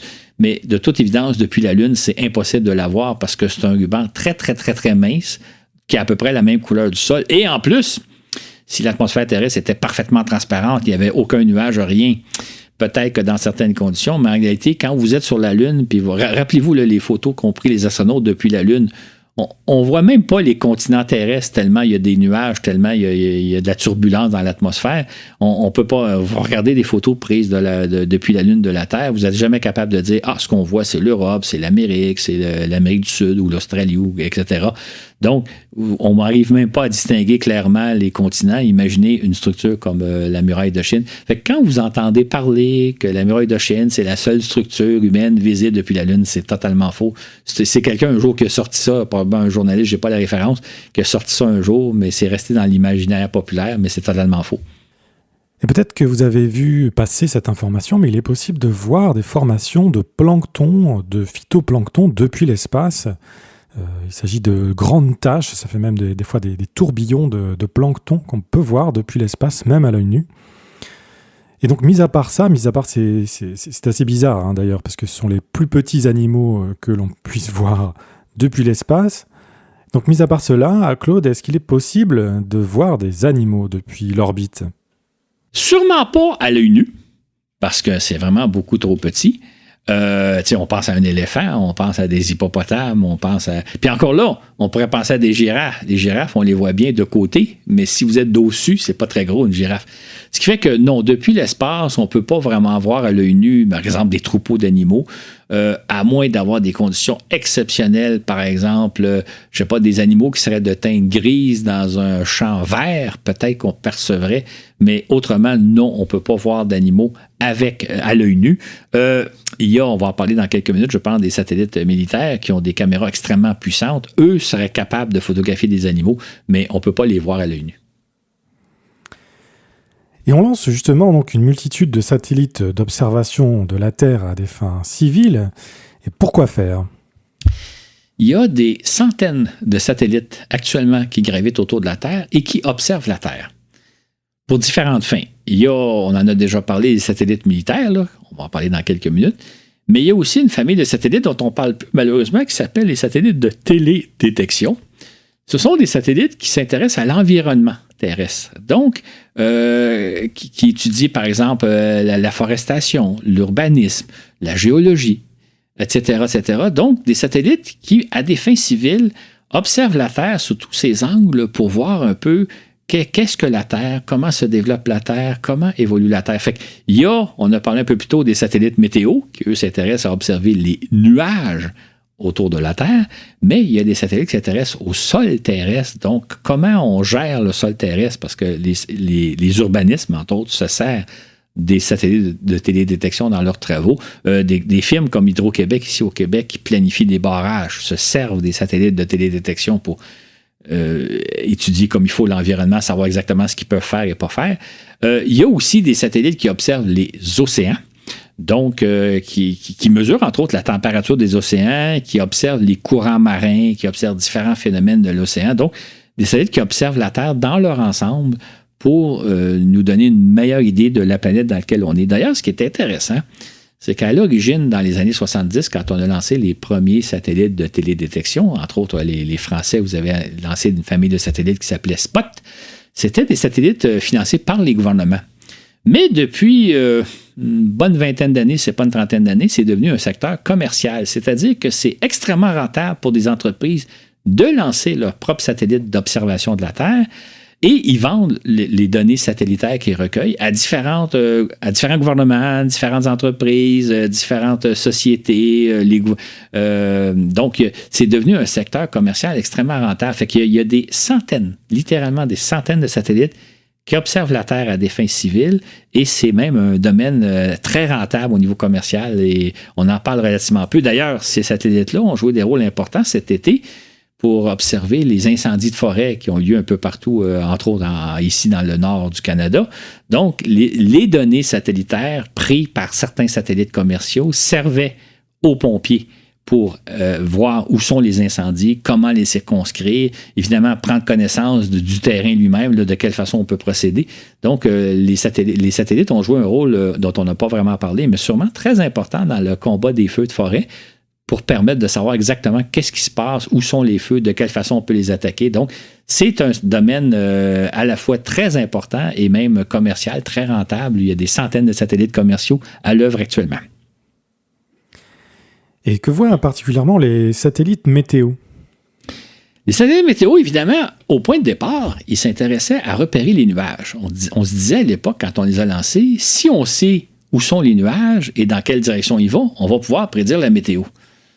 Maintenant, aujourd'hui, on est rendu beaucoup plus loin. Les satellites météo s'intéressent à la circulation atmosphérique, c'est-à-dire qu'il ne s'agit pas juste de photographier les nuages, où ils sont et dans quelle direction ils vont, mais tous les courants atmosphériques. Donc, les satellites météo s'intéressent à l'ensemble de la planète et ils suivent, entre autres, l'évolution des ouragans et des tempêtes. Donc, entre autres, des ouragans, les satellites météo les voient naître. Souvent, si on passe aux ouragans, ils naissent au sud de de l'Afrique, au sud de l'Afrique du Sud, et ils traversent l'océan Atlantique en diagonale pour venir souvent frapper l'Amérique du Nord, entre autres la Floride et les côtes américaines.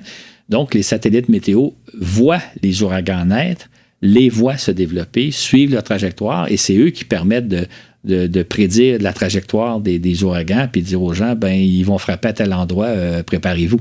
Donc, les satellites météo suivent les tempêtes, voient les tempêtes, suivent les courants océaniques, atmosphériques. Et donc, c'est beaucoup plus que simplement photographier les nuages. Alors qu'au début, c'était ça. On pensait tout simplement qu'en photographier les nuages, ça nous permettrait de prévoir le temps. Au début de l'ère spatiale, on pensait que du moment que l'on surveillait la météo à l'échelle de la planète, on parviendrait à prévoir le temps qu'il fera des jours, voire des semaines, ou même des mois à l'avance. Mais après 60 ans d'observation météo par satellite, c'est toujours pas le cas. Alors pourquoi ça? C'est ça, hein? On le voit bien, de prédire la météo, c'est même 24 heures d'avance, c'est presque impossible. Et c'est drôle parce que quand on lit les articles du début des années 60, on disait grâce aux satellites météo, on va pouvoir prévoir, en l'an 2000, on va pouvoir prévoir la météo des semaines d'avance.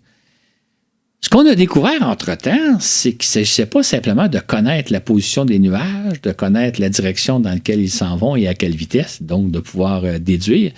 Ce qu'on a découvert, c'est que l'atmosphère terrestre est extrêmement complexe. Il y a des courants atmosphériques qu'on ne connaissait pas à l'époque, qu'on n'imaginait pas. Il y a toutes sortes d'interférences. Il y a une des découvertes qu'on a fait, c'est qu'à l'époque, on disait, bon, il y a des zones de sol, il y a des continents, il y a des zones d'océan. OK, océan, continent. Ce qu'on a découvert, c'est qu'il y a une interaction entre les océans, l'atmosphère et les continents. Et non seulement une interaction entre les océans, l'atmosphère, mais la forme des continents joue, les montagnes, les plaines, etc. Donc, il y a une interaction qu'on n'avait pas imaginée à une époque qui joue là-dedans, plus les courants atmosphériques, ce qui fait qu'à toute fin pratique, c'est impossible de prédire l'évolution des courants. Il y a trop de facteurs, il y a trop de données, même si on a des ordinateurs ultra puissants. C'est tellement complexe, beaucoup plus complexe que ce qu'on s'imaginait il y a une soixantaine d'années, de sorte que même aujourd'hui, prévoir la météo, je pense 24 heures d'avance, c'est extrêmement difficile. En tout cas, ici, au Québec, au Canada, on l'observe qu'il se trompe énormément. Le problème est beaucoup plus complexe qu'on l'imaginait à l'époque. Et c'est pour ça que quand vous lisez des textes d'il y a une cinquantaine d'années, on dit, bon, on va prévoir la météo des semaines d'avance. Ce ne sera jamais le cas, c'est trop complexe. Et est-ce que les observations que l'on fait de l'atmosphère terrestre à l'aide des satellites météo et autres pourraient un jour expliquer les phénomènes aérospatiaux non identifiés, ce qu'on appelle les PAN ou les PANI au Québec, dont on parle ces temps-ci? Donc rappelons que les PAN, c'est en réalité l'appellation que l'on donne à présent aux ovnis, aux objets volants non identifiés. Donc est-ce possible qu'un jour on puisse apporter des réponses grâce aux satellites d'observation? Je dirais fort probablement. En fait, si on recule il y a 100 ans, on ne connaissait rien ou presque rien de l'atmosphère terrestre, de la complexité de l'atmosphère terrestre. Et c'est pour ça qu'il y a une soixantaine d'années, quand on a commencé à lancer des satellites des météos, on s'est dit, la journée où on connaîtra la position de tous les nuages et à quelle vitesse ils évoluent, on pourra prévoir le temps. Et on a découvert depuis ce temps-là que c'est beaucoup plus complexe, comme je viens d'expliquer. Maintenant, aujourd'hui, on a l'impression, on a le sentiment qu'on connaît à peu près tous les phénomènes atmosphériques. Bon, il y a sûrement des détails, des choses à trouver, mais que grosso modo, on connaît tout. Or, on peut parier, sans l'ombre d'un doute, que d'ici 25-50 ans, on va découvrir des choses qu'on ignore actuellement totalement. Des phénomènes atmosphériques que l'on ignore. Et les connaissances, là, ça avance toujours. On sait plus de choses aujourd'hui qu'on en savait en l'an 2000 et on en savait plus en l'an 2000 qu'on en savait en l'an 1960. Fait que de penser qu'aujourd'hui, on connaît pas mal tous les phénomènes atmosphériques, qu'il y a sûrement des détails à approfondir, mais qu'on connaît à peu près tout, c'est se leurrer. Et c'est pour ça que je reviens au phénomène des PANI, des soucoupes volantes, parce que c'est ça dont on parle.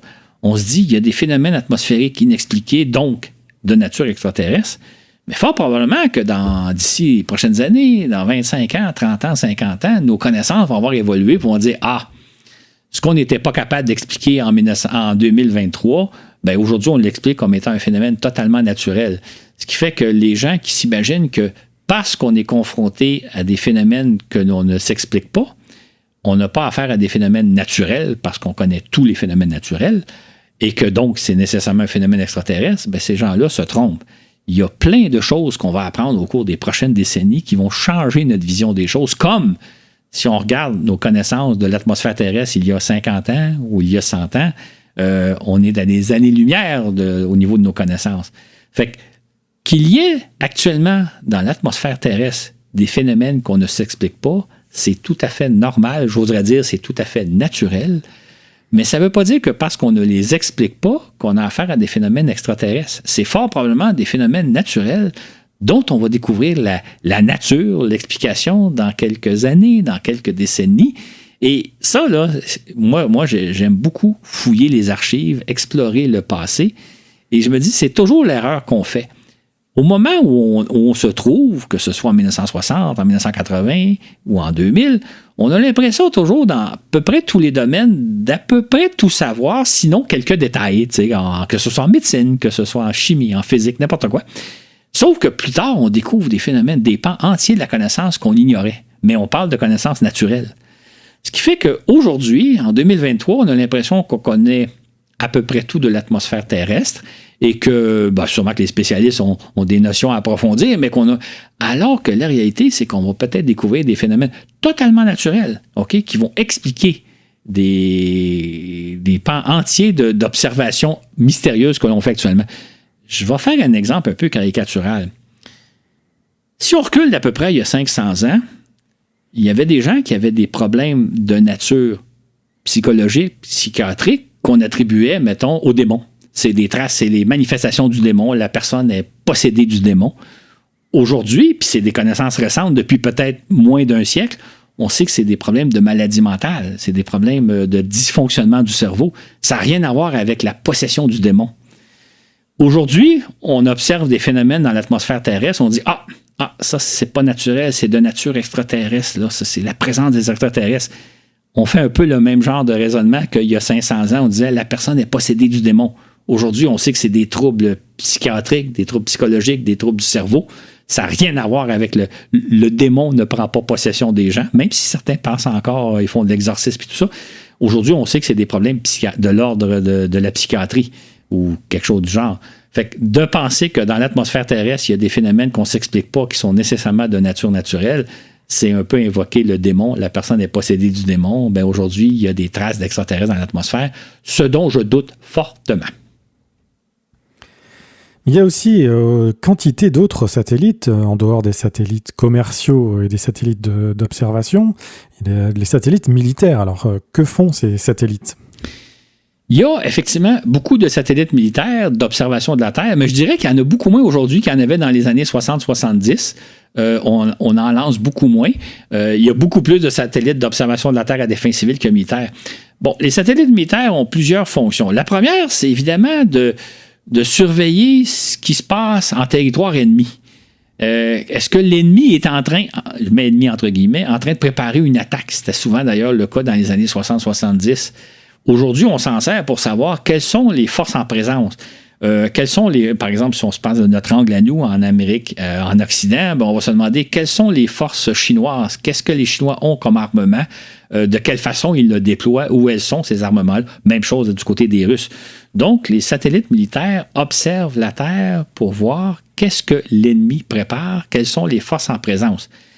Inutile de dire que les satellites militaires jouent un rôle très important actuellement dans l'agression de la Russie en Ukraine. On n'en parle pas, là, mais c'est clair que les Ukrainiens reçoivent des informations, entre autres des satellites militaires américains. En fait, c'est les Américains qui leur fournissent l'information, leur disant où sont les troupes russes, quels sont leurs armements, de quelle façon elles sont déployées, etc., pour mener à bien des attaques.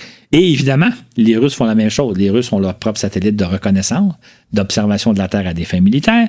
Et ils observent évidemment le théâtre ukrainien pour savoir exactement où sont les forces ukrainiennes. Les satellites servent évidemment aussi à repérer les cibles. Quand on voit par exemple très bien que les Russes, mettons, vont s'en prendre à un édifice, vont s'en prendre à un hôpital ou à une école, ils savent exactement où se trouve. C'est pas des erreurs là, quand les Russes des fois vont dire, écoutez, le missile n'a pas frappé la bonne cible ou n'importe quoi. Non, ils savent exactement les cibles. Fait que les satellites militaires servent à repérer exactement où sont les cibles, à quel endroit précisément, et là, on peut calculer pour envoyer un missile exactement à la bonne place. Donc, actuellement, les satellites militaires jouent des rôles très importants au niveau du conflit, pas du conflit, parce que c'est pas un conflit, c'est une agression en Ukraine. Et évidemment, des pays comme la France, entre autres, avaient ses propres satellites de reconnaissance. Aujourd'hui, il y a des satellites de reconnaissance germano-français. Donc, les Allemands et les Français et les Italiens s'associent ensemble pour observer. Eux aussi ont besoin de savoir qu'est-ce qui se passe au niveau, à l'échelle terrestre, peut-être plus même dans la région de l'Europe, quelles sont les forces en présence, de quelle façon doit-on se préparer, etc. Donc, les satellites surveillent en permanence tout ce qui se passe au niveau militaire. Et ça, on peut le voir comme étant quelque chose d'agressif, mais ça a quelque chose de très important, de très pacifique, je dirais. C'est-à-dire qu'avant la présence des satellites militaires, on pouvait craindre qu'un ennemi prépare une attaque et devant cette crainte-là, dire on va l'attaquer avant qu'il nous attaque, on fait une attaque préemptive pour s'assurer de ne pas être pris par surprise. Or, peut-être que l'ennemi ne préparait pas tout simplement d'attaque, mais qu'on était mal informé. Les satellites de reconnaissance permettent de savoir exactement ce qui se passe, donc de savoir que non, l'ennemi n'est pas en train de préparer une attaque. On n'aura pas donc à préparer une contre-attaque ou une attaque préventive au cas où. Donc, probablement que les satellites militaires nous ont sauvés de certains conflits parce qu'on aurait peut-être passé à l'attaque pensant que l'autre se prépare à nous attaquer, ce qui n'était pas le cas. Donc, ils jouent un rôle littéralement de paix. Malheureusement aussi un rôle de guerre actuellement, comme on peut le voir en Ukraine, mais ces satellites-là sont à l'œuvre et ils jouent un rôle important, malheureusement. Et on dit que ces satellites espions sont dotés de caméras qui sont si puissantes qu'elles permettraient en théorie de lire un journal déposé par terre. Alors est-ce que c'est vrai? Bien, en théorie, c'est vrai, c'est-à-dire que ce qu'on appelle la résolution d'une caméra. Par exemple, donner un exemple, les satellites météo ont des caméras qui voient peut-être les objets les plus petits qu'ils voient sont peut-être de l'ordre du kilomètre. On n'a pas besoin d'avoir plus de précision que ça. Les satellites de télédétection ont possiblement des caméras qui voient, mettons, des objets de l'ordre de 1 mètre ou même de moins d'1 mètre. Donc là, vous pouvez voir des objets beaucoup plus précisément. Et il y a des satellites militaires qui pourraient voir beaucoup plus que ça, peut-être des objets de l'ordre du centimètre, sinon pas du millimètre, en théorie.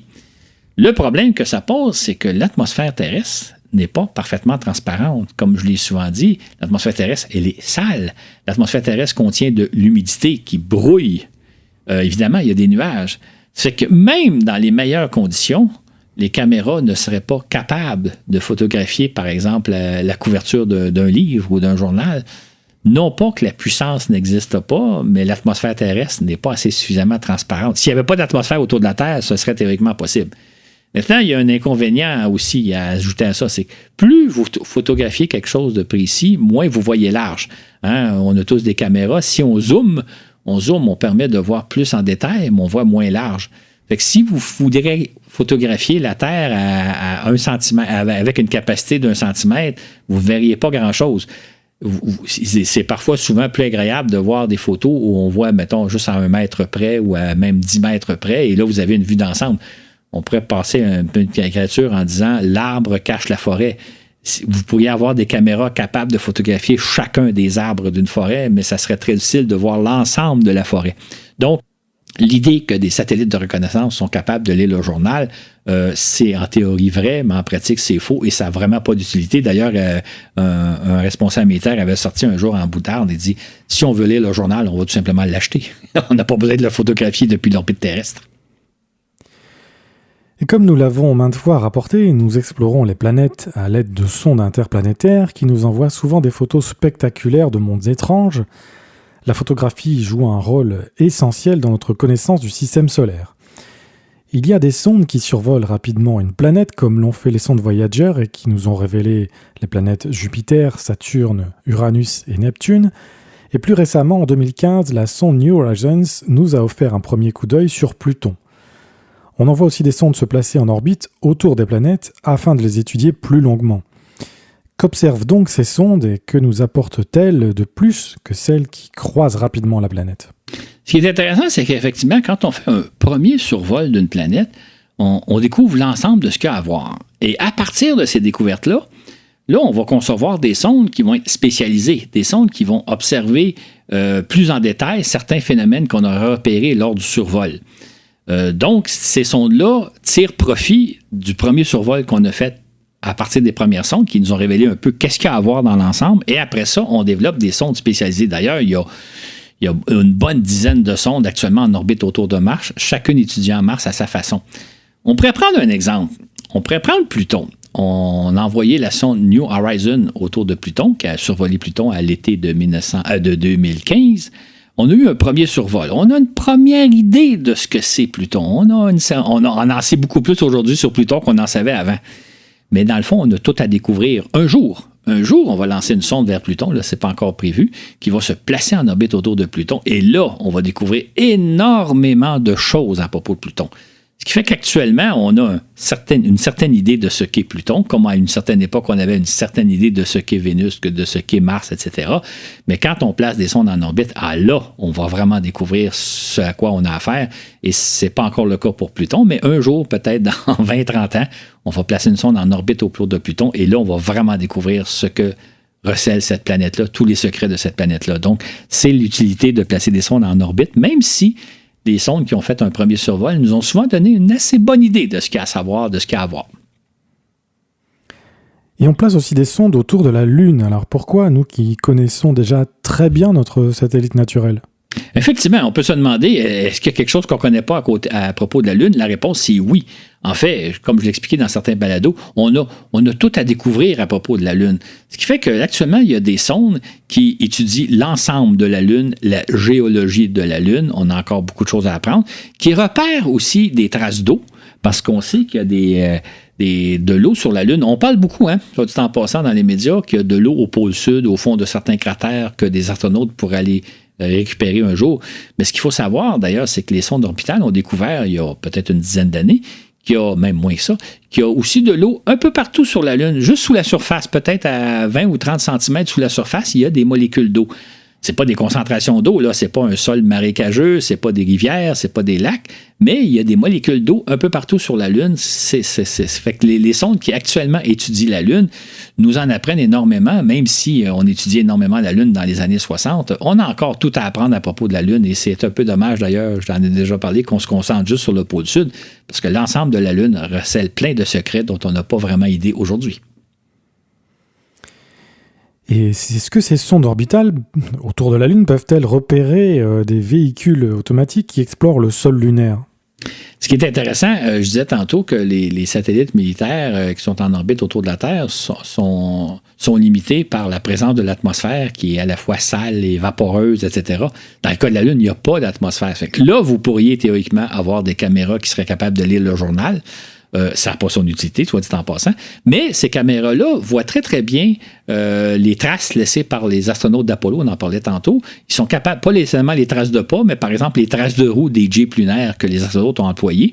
Ils repèrent les endroits où les sondes se sont posées. On peut penser aux sondes chinoises de Chang'e qui se sont posées sur la Lune ces dernières années. Les astromobiles, les petits véhicules tout-terrain qui ont été déployés.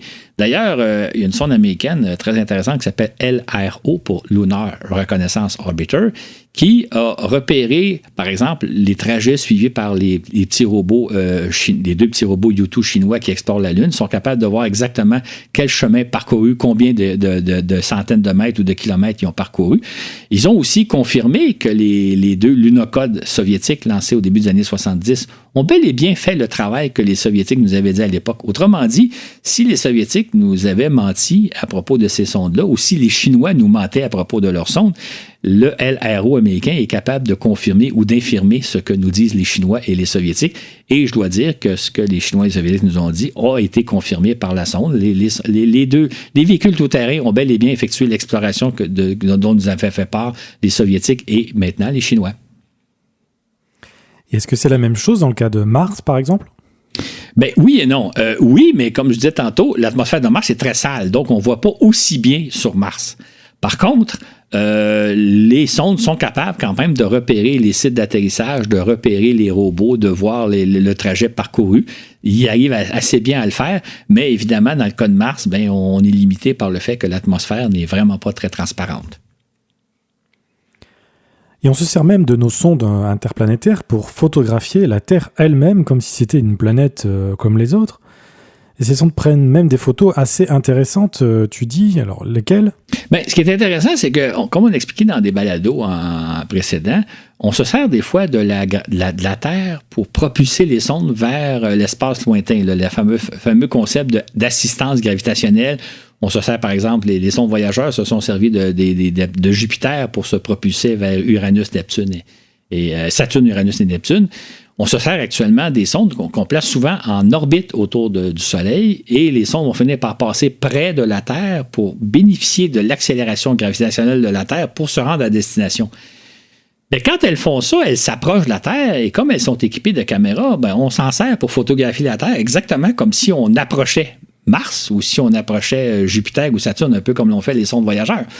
Donc, entre autres, il y a la sonde Galileo qui a exploré la planète Jupiter dans les années 90 qui, avant de se rendre à Jupiter, est passée près de la Terre et elle a pris des photos, une série de clichés spectaculaires parce que la sonde est équipée d'excellentes caméras. Et si vous faites une petite recherche sur Internet, vous allez voir, entre autres, la série de clichés permet de voir la Terre tourner sur elle-même.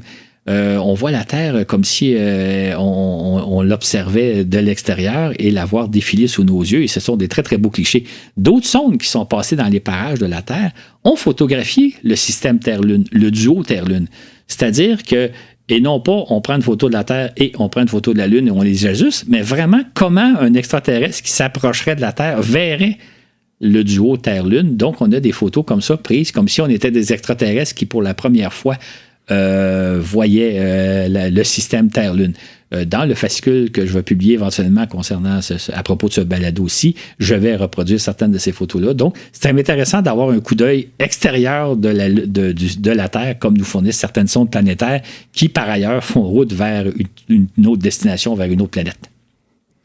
On peut imaginer aussi que c'est un moyen assez efficace de tester les systèmes de bord de prise de vue, les systèmes de télémétrie, vu qu'en plus le vaisseau est assez près de la Terre. Effectivement, on en profite pour, on appelle ça, calibrer les instruments. Donc, ces sondes-là vont, par exemple, étudier l'atmosphère terrestre. Pas tant pour faire des découvertes, mais pour voir qu'est-ce qu'elle mesure compte tenu de qu'on connaît bien l'atmosphère terrestre. Effectivement, ça sert à calibrer les caméras, les instruments scientifiques, pour être certain qu'une fois arrivé à bon port, on prend des mesures qui sont représentatives de la réalité. Et il y a aussi les télescopes spatiaux qui nous font découvrir toutes les merveilles de notre univers. On pense bien entendu à Hubble qui nous a transmis une foule de photos spectaculaires, les plus spectaculaires les unes que les autres. Peut-on s'attendre à la même chose pour James Webb ? Je vais peut-être vous surprendre un peu, mais je vais dire que moi, je ne m'attends pas à cela. Je ne pense pas que ça va être le cas. Pour la bonne raison que je pense que Hubble nous a montré l'essentiel de ce qui est le plus spectaculaire.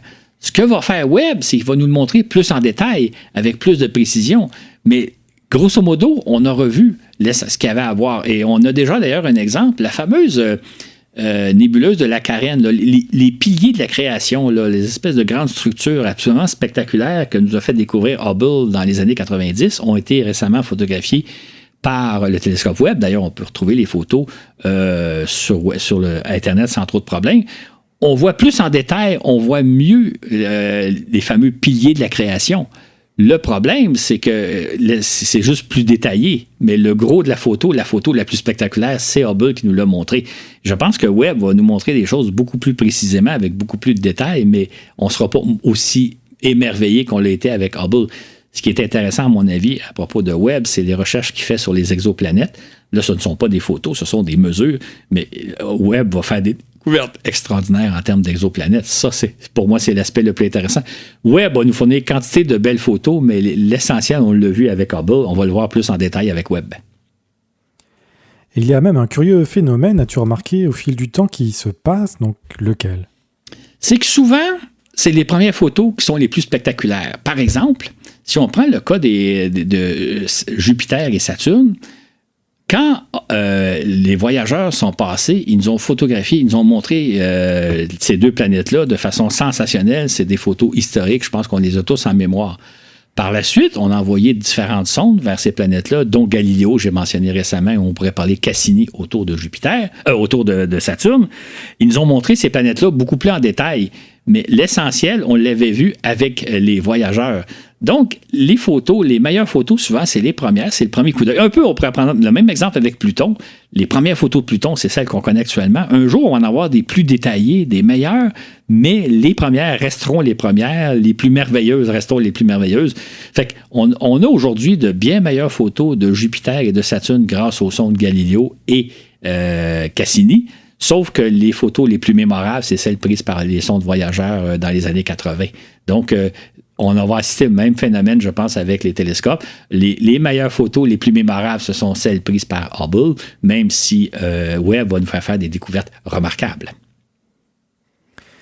Pour rester dans le domaine de la photographie, quelle est selon toi la photo la plus significative de l'ère spatiale ? Quand je me suis posé cette question-là, j'ai eu un petit instant de doute parce que je me suis dit, il y a tellement de photos, mais finalement, il y a une photo qui ressort qui ne fait aucun doute quand on y pense. C'est la fameuse, enfin, il y en existe quelques-unes, là, mais disons, la fameuse photo du lever de Terre depuis l'orbite lunaire, prise à l'origine par les astronautes d'Apollo 8 et ensuite par les astronautes d'Apollo 11. Je pense que vous l'avez tous à l'esprit, là, on voit l'horizon lunaire et la Terre un peu plus au loin. Ça a été une photo merveilleuse et ça a été une photo qui a changé littéralement notre perspective parce que c'est ces photos-là qui nous ont fait réaliser à quel point la Terre est une petite planète fragile auquel il faut en prendre soin. Dans les années 60, les mouvements écologistes existaient déjà, là, ils n'ont pas été inventés par la suite, sauf que la photo d'Apollo 8 et ceux d'Apollo 11 ont vraiment transformé notre perception en disant la Terre, c'est un joyau perdu dans l'immensité de l'espace et il n'y a que cette Terre-là où on peut vivre. Donc, cette photo-là a littéralement eu un impact social très important dans les années 70, comme aucune autre photo du domaine spatial, même s'il existe quantité de photos spectaculaires, mais ça a changé notre perspective, notre vision des choses. Si aujourd'hui, on se préoccupe de l'environnement, peut-être pas suffisamment, c'est en bonne partie grâce à ces photos-là. Une série de photos prises par William Anders, si je me souviens bien, le 24 décembre 1968. Exactement. Et as-tu d'autres exemples de photos mémorables dans le genre? Il y en a beaucoup, hein. Je vais faire une liste très rapide, simplement pour peut-être vous donner des idées, des recherches, mais évidemment, il y a les premières photos prises depuis la surface de Mars par les sondes Viking. Pour la première fois, à l'été de 1976, on voyait enfin ce qu'était Mars, ce qu'était un paysage de Mars. Et encore là, c'est un peu comme Voyageur, c'est des photos mémorables. Il y en a eu plein d'autres depuis ce temps-là. Il y a beaucoup de sondes qui se sont posées sur Mars, mais les premières prises par Viking occupent une place particulière comme les photos de Voyageur. Évidemment, je viens de mentionner Voyageur. Il y a aussi une photo qui est moins connue, mais c'est la sonde Venera 9 qui, en 1975, s'est posée sur Vénus et elle nous a photographié le sol de Vénus. Il existe à peu près 4-5 photos du sol de Vénus prises par des sondes Venera. C'est des conditions évidemment très rigoureuses sur Vénus, donc c'est pas facile de les photographier, mais quand on a une petite idée de qu'est-ce que ce serait à la surface de Vénus. D'autres photos historiques, c'est à l'été de 1997, le premier véhicule tout-terrain à explorer la planète Mars, qui s'appelait Sojourner. Donc, il s'est posé sur Mars. Un tout petit véhicule qui se tiendrait dans nos mains, là, un gros camion jouet, si je peux dire, qui a exploré la surface de Mars et qui nous a envoyé donc les premières photos de paysages vus sous différents angles. Donc, Sojourner, en 1977, a vraiment pris des photos qui, encore là, un peu à la façon de Voyageur, ont passé à l'histoire. Il y a évidemment une autre photo, quelques photos très intéressantes prises par la sonde Huygens, une sonde européenne, qui s'est posée sur Titan. Titan, c'est le principal satellite de Saturne. Donc, encore là, les conditions sur Titan s'assimilent un petit peu à celles de Vénus. En fait, c'est des conditions pas faciles. Huygens s'est donc posé sur la planète et nous a envoyé des photos d'un monde très étrange, un monde où il y a des lacs de méthane, où il y a une atmosphère de méthane qu'on peut difficilement imaginer sur Terre. Donc, ces photos-là aussi sont très intéressantes, même s'ils sont peu nombreuses. Il y aurait évidemment les photos de Pluton et d'Arrokoth. Arrokoth, c'est le planétésimal qui a croisé la sonde New Horizons en l'an 2020, je pense, 2019-2020. Je pense que c'est en janvier. Donc, la première fois parce que jusqu'à maintenant, Pluton, c'est une petite tache pâle dans le ciel, alors qu'Arrokoth, évidemment, est totalement invisible. Donc, Voyageur nous a photographié, New Horizons plutôt. New Horizons nous a envoyé des photos de monde sur lesquels on n'avait aucune idée de ce que ça avait de l'air. Encore là, des photos mémorables. Il y a enfin de très nombreux paysages photographiés par les tout-terrains Opportunité, Persévérance, Spirit et Curiosity. Donc, les robots qui explorent la planète Mars, qui explorent des cratères, des montagnes. Il y a souvent des points de vue absolument remarquables qui vaut la peine d'aller voir sur Internet. C'est pour ça que je dis qu'il y a abondance de photos. Je vous donne juste une couple de pistes à explorer, mais il y en aura dans le fascicule. Mais faites vos propres recherches, vous allez trouver des choses vraiment fascinantes. Et quelle est, selon toi, là où les plus belles photos spatiales? Étant donné la quantité phénoménale de photos, c'est un peu difficile à imaginer, mais je me suis dit, dans le fond, là, quand on y pense, là, les photos qui vont probablement faire l'histoire, qui vont demeurer parmi les milliards de photos qui existent, c'est sûrement celle de l'homme sur la Lune. C'est sûrement la présence des astronautes d'Apollo sur la Lune.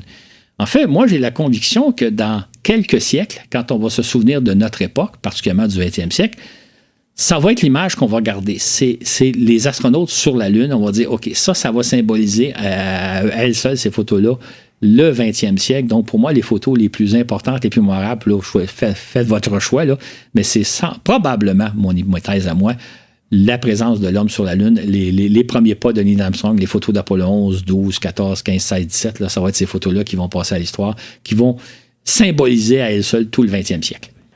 Claude, maintenant, rêvons un peu, si tu veux bien. Si tout va bien, d'ici quelques années, les humains fouleront à nouveau le sol lunaire. Et que peut-on espérer voir de différent donc, par rapport à l'époque d'Apollo, justement? Moi, je me suis dit que ce qu'on risque de voir, c'est des photos de bien meilleure qualité. Parce qu'aujourd'hui, la photographie, ça n'a rien à voir avec celle des années 60. Donc, probablement que les astronautes vont nous prendre des clichés dont on n'a pas idée d'une qualité extraordinaire. L'autre différence, c'est que les photos, on va les avoir, j'oserais dire, en direct. Parce qu'il faut savoir qu'à l'époque d'Apollo, les astronautes prenaient des photos sur pellicule. Ils devaient revenir sur Terre, on devait développer les véhicules, et finalement, environ 2 semaines après le retour sur Terre, on voyait les photos. Là, la prochaine fois qu'on va aller sur la Lune, les astronautes vont prendre des photos numériques qu'ils vont mettre directement sur leur compte, je ne sais pas si ça va être Instagram ou autre, là, parce que ça évolue vite, ces domaines-là. Donc, on va les voir en direct. Et on va avoir une qualité de photos, puis là, on va dire, oh, les photos d'Apollo, c'est intéressant, mais ça n'a rien à voir avec les prochaines photos. On peut même penser qu'on va avoir, on va avoir des panoramas, on va peut-être même avoir des espèces de photos en 3 dimensions. Donc, on va voir la profondeur, on va voir des angles qu'on n'a pas pu prendre à l'époque d'Apollo. Donc, je pense qu'au niveau de la photographie, les prochaines missions sur la Lune, lorsqu'un jour on va y aller, ça va être absolument sensationnel par rapport au temps d'Apollo. Mais encore là, je reviens à ma leçon de tantôt, les premières photos restent les plus mémorables. Fait que je pense que les photos d'Apollo vont toujours demeurer dans l'esprit de tout le monde, mais les prochains astronautes qui vont marcher sur la Lune vont sûrement nous apporter des choses spectaculaires. On pourrait même imaginer explorer la Lune d'une façon assez inattendue. De quelle façon? La Lune, c'est pas loin, hein? On pourrait facilement envoyer des véhicules d'exploration tout-terrain, là, un peu à la Opportunity, Persévérance et autres, qui exploreraient le sol lunaire en direct, parce que le temps de communication entre la Terre et la Lune est de 1 seconde point quelque, 1 seconde point 3. Et on pourrait à ce moment-là avoir l'impression que nous, avec un casque de réalité virtuelle, on est à bord du véhicule et on explore le sol lunaire. On est vraiment à bord du véhicule et on se promène. Et ça, je pense que des compagnies commerciales vont le faire peut-être dans quelques années, là, quand on va avoir mis au point les techniques pour se poser sur la Lune, de dire, j'envoie un véhicule, vous pouvez vous brancher moyennement à quelques dollars de l'heure et vous êtes aux côtés du conducteur, vous êtes à bord du véhicule et vous vous promenez sur le sol lunaire. Ça, techniquement, c'est quelque chose de je ne sais pas si c'est possible à l'heure actuelle, mais on a presque la technologie. Donc, on pourrait imaginer que dans quelques années, là, il existera des véhicules d'exploration tout-terrain qui se promènent dans des cratères, dans des cratères, dans des montagnes, dans des sols lunaires vraiment inexplorés, et on est à bord et on se promène sur la Lune. Moi, c'est un peu l'espoir que j'ai à défaut de pouvoir me rendre moi-même sur la Lune, d'avoir l'impression que je suis au volant d'un véhicule. En fait, peut-être pas le volant, c'est l'autre qui va conduire à côté, mais que je suis le passager, puis je regarde le paysage lunaire comme si j'y étais. Et si tu me permets de partager un petit souvenir personnel, c'était juste au début de la vidéo en haute définition, en HD, où j'avais trouvé une vidéo alors, qui avait été réalisée à partir des photos de Spirit ou Opportunity, je ne me souviens plus. Mais c'est une animation, c'est juste la suite de photos qu'avait pris la sonde, et qui permettait de se balader effectivement comme si on était sur Mars, avec donc les premières, c'est une des premières images en haute définition que j'ai pu voir. Et c'est vrai que c'était absolument étonnant, quoi. On se retrouvait, on voyait des images comme si c'était de la science-fiction, mais en sachant que c'était vrai. Exactement, tout à fait. Effectivement, il existe, mettons, je parlais tantôt des piliers de la création, la CAN. L'Agence spatiale européenne, je pense, a mis au point une vidéo où on se promène. En fait, c'est comme si on partait de la Terre, on approchait de la nébuleuse, on rentre dans la nébuleuse, puis tout ça. Puis effectivement, il existe déjà des vidéos qui nous donnent un avant-goût de ce que c'est. Mais imagine si on peut vivre ça en direct sur la Lune, ne sachant pas exactement sur quoi on va tomber. Mais il y a des choses intéressantes qui s'en viennent. Et donc justement, je parlais de Mars. Est-ce que ce serait possible, le genre d'expérience dont tu parlais pour la Lune, est-ce que ça marcherait sur Mars ou sur Vénus ou ailleurs? Malheureusement, non, hein? On ne pourrait pas le faire en direct parce que les délais de communication sont trop longs. Par exemple, dans le cas de Mars, c'est quelque chose comme entre 20 et 40 minutes. C'est-à-dire que si vous envoyez un signal, le signal prend 20 à 40 minutes à se rendre sur Mars et ensuite à revenir. Donc, c'est pour ça d'ailleurs qu'actuellement, les robots qui explorent la planète Mars ne sont pas téléguidés depuis la Terre. Ils sont programmés. On dit au robot, tu vas faire telle chose. On envoie les informations. Le robot assimile l'information et fait la manœuvre qu'on lui a dit. Donc, l'idée de se promener en direct sur la Lune ne sera pas possible sur Mars ou n'importe où ailleurs parce que les distances sont trop grandes. Est-ce qu'on pourrait voir un jour à quoi ressemble une exoplanète ? Est-ce qu'on aura des télescopes assez puissants ou même peut-être y envoyer des sondes ? Dans le cas des exoplanètes, le gros problème que ça pose, c'est qu'ils gravitent autour d'une étoile très brillante. Donc, ça revient un peu quand on disait que la nuit, on ne voit pas d'étoiles sur la Lune, on ne voit pas d'étoiles parce que le Soleil est présent. Donc, de photographier des exoplanètes qui sont autour d'étoiles très brillantes, ça s'avère très difficile. En fait, on va pouvoir détecter, je dirais, la présence de la planète, mais de la voir aussi bien qu'on voit la Terre ou Mars ou Vénus, ça ne semble pas vraisemblable dans un avenir prévisible.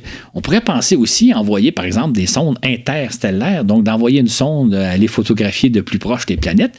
Bon, ça pose tout un défi technologique. Les exoplanètes sont à des années-lumière de nous, donc ça va prendre des années à s'y rendre, même si on pouvait se déplacer à la vitesse de la lumière.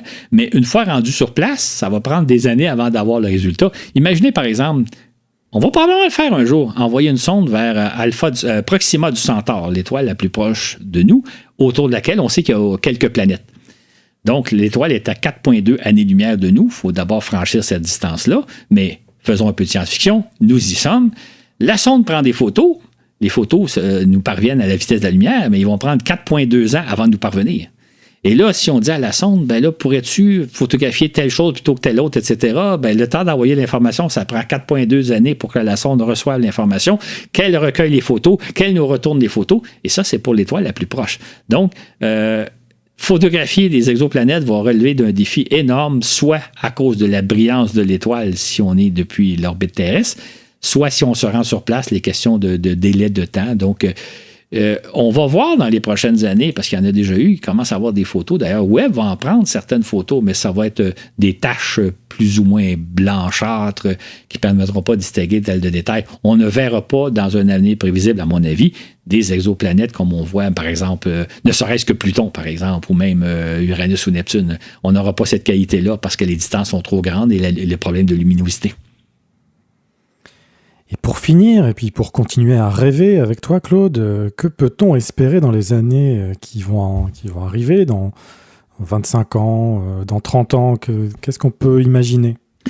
J'ai beaucoup réfléchi à ça, puis je me dis, c'est difficile de répondre à cette question-là, mais je me suis rappelé quelque chose. En 1989, j'ai écrit un article pour le magazine Québec Science dans lequel j'ai interviewé plusieurs astronomes pour savoir, selon eux, est-ce qu'il y a des planètes qui existent autour des autres étoiles? Est-ce qu'on va pouvoir un jour les repérer, etc., etc.? Et on est en 1989 et les astronomes m'expliquaient, M. Lafleur, c'est très, très difficile à cause des distances, à cause de l'éclat de l'étoile. C'est quelque chose qu'on ne voit pas comment on va parvenir à repérer des planètes autour des autres étoiles. En 1989. Or, 6 ans plus tard, on a commencé à découvrir des exoplanètes. Donc autour de certaines étoiles, et aujourd'hui, on en a découvert des milliers. Autrement dit, mon article fait en 1989, quelques années avant, ne voyait pas venir l'avenir. Ne voyait vraiment pas ce qui allait arriver. Donc, je me suis dit, je ne peux pas, évidemment, savoir ce qui va arriver, mais quand je regarde les progrès que la photographie a fait depuis l'époque d'Apollo, depuis 50 ans, regardez ce que vous avez dans votre téléphone cellulaire, c'est hallucinant par rapport à... Moi, j'ai connu l'époque, j'avais un petit appareil photo avec des pellicules, on allait prendre des photos, on allait les faire développer, etc., etc. Mais je me dis, on peut penser aujourd'hui qu'on ne fera pas tant de progrès que ça, mais je ne serais pas surpris que dans 5, 10, 15 ans, ce soit tout autre chose. Donc, les progrès technologiques avancent de façon tellement extraordinaire que autant en 1989, les astronomes ne voyaient pas le moyen comment on parviendrait à découvrir des exoplanètes, et pourtant, c'est chose faite depuis longtemps. Dieu sait ce que nous réserve l'avenir, mais je pense que quand on regarde tous les progrès technologiques qui sont actuellement, en développement, pas de doute que l'avenir nous réserve des surprises vraiment étonnantes. Merci Claude, on va continuer à rêver. Absolument, continuons à rêver. D'ailleurs, je pense qu'actuellement, la situation mondiale n'est pas très, très réjouissante. Il ne faut pas perdre espoir. Il y a des choses extraordinaires qui s'en viennent. L'avenir est extraordinaire et il ne faut pas déprimer, il ne faut pas désespérer. C'est pas facile ces temps-ci, mais dans le fond, là, j'oserais dire, l'avenir appartient à ceux qui rêvent. Fait que gênez-vous pas pour rêver puis pour agir en conséquence. À bientôt pour un autre épisode. À bientôt!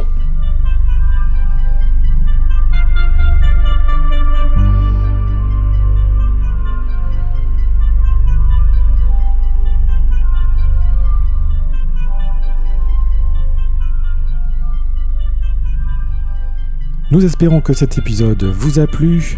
En ce qui nous concerne avec Claude, c'est toujours un plaisir d'enregistrer ensemble et de vous partager notre passion pour l'espace. Nous sommes présents sur les multiples plateformes de streaming pour lire vos commentaires et répondre à vos questions. Si vous souhaitez nous apporter votre soutien financier, comme vous l'a dit Claude en début de balado, et profiter des épisodes 2 semaines à l'avance ainsi que des fascicules qui sont écrits par Claude et qui accompagnent les balados, direction le site patreon.com, Voyage dans l'espace.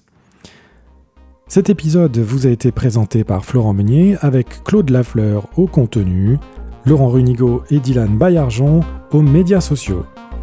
Sur ce, et où que vous soyez dans l'univers, à bientôt pour un autre voyage dans l'espace.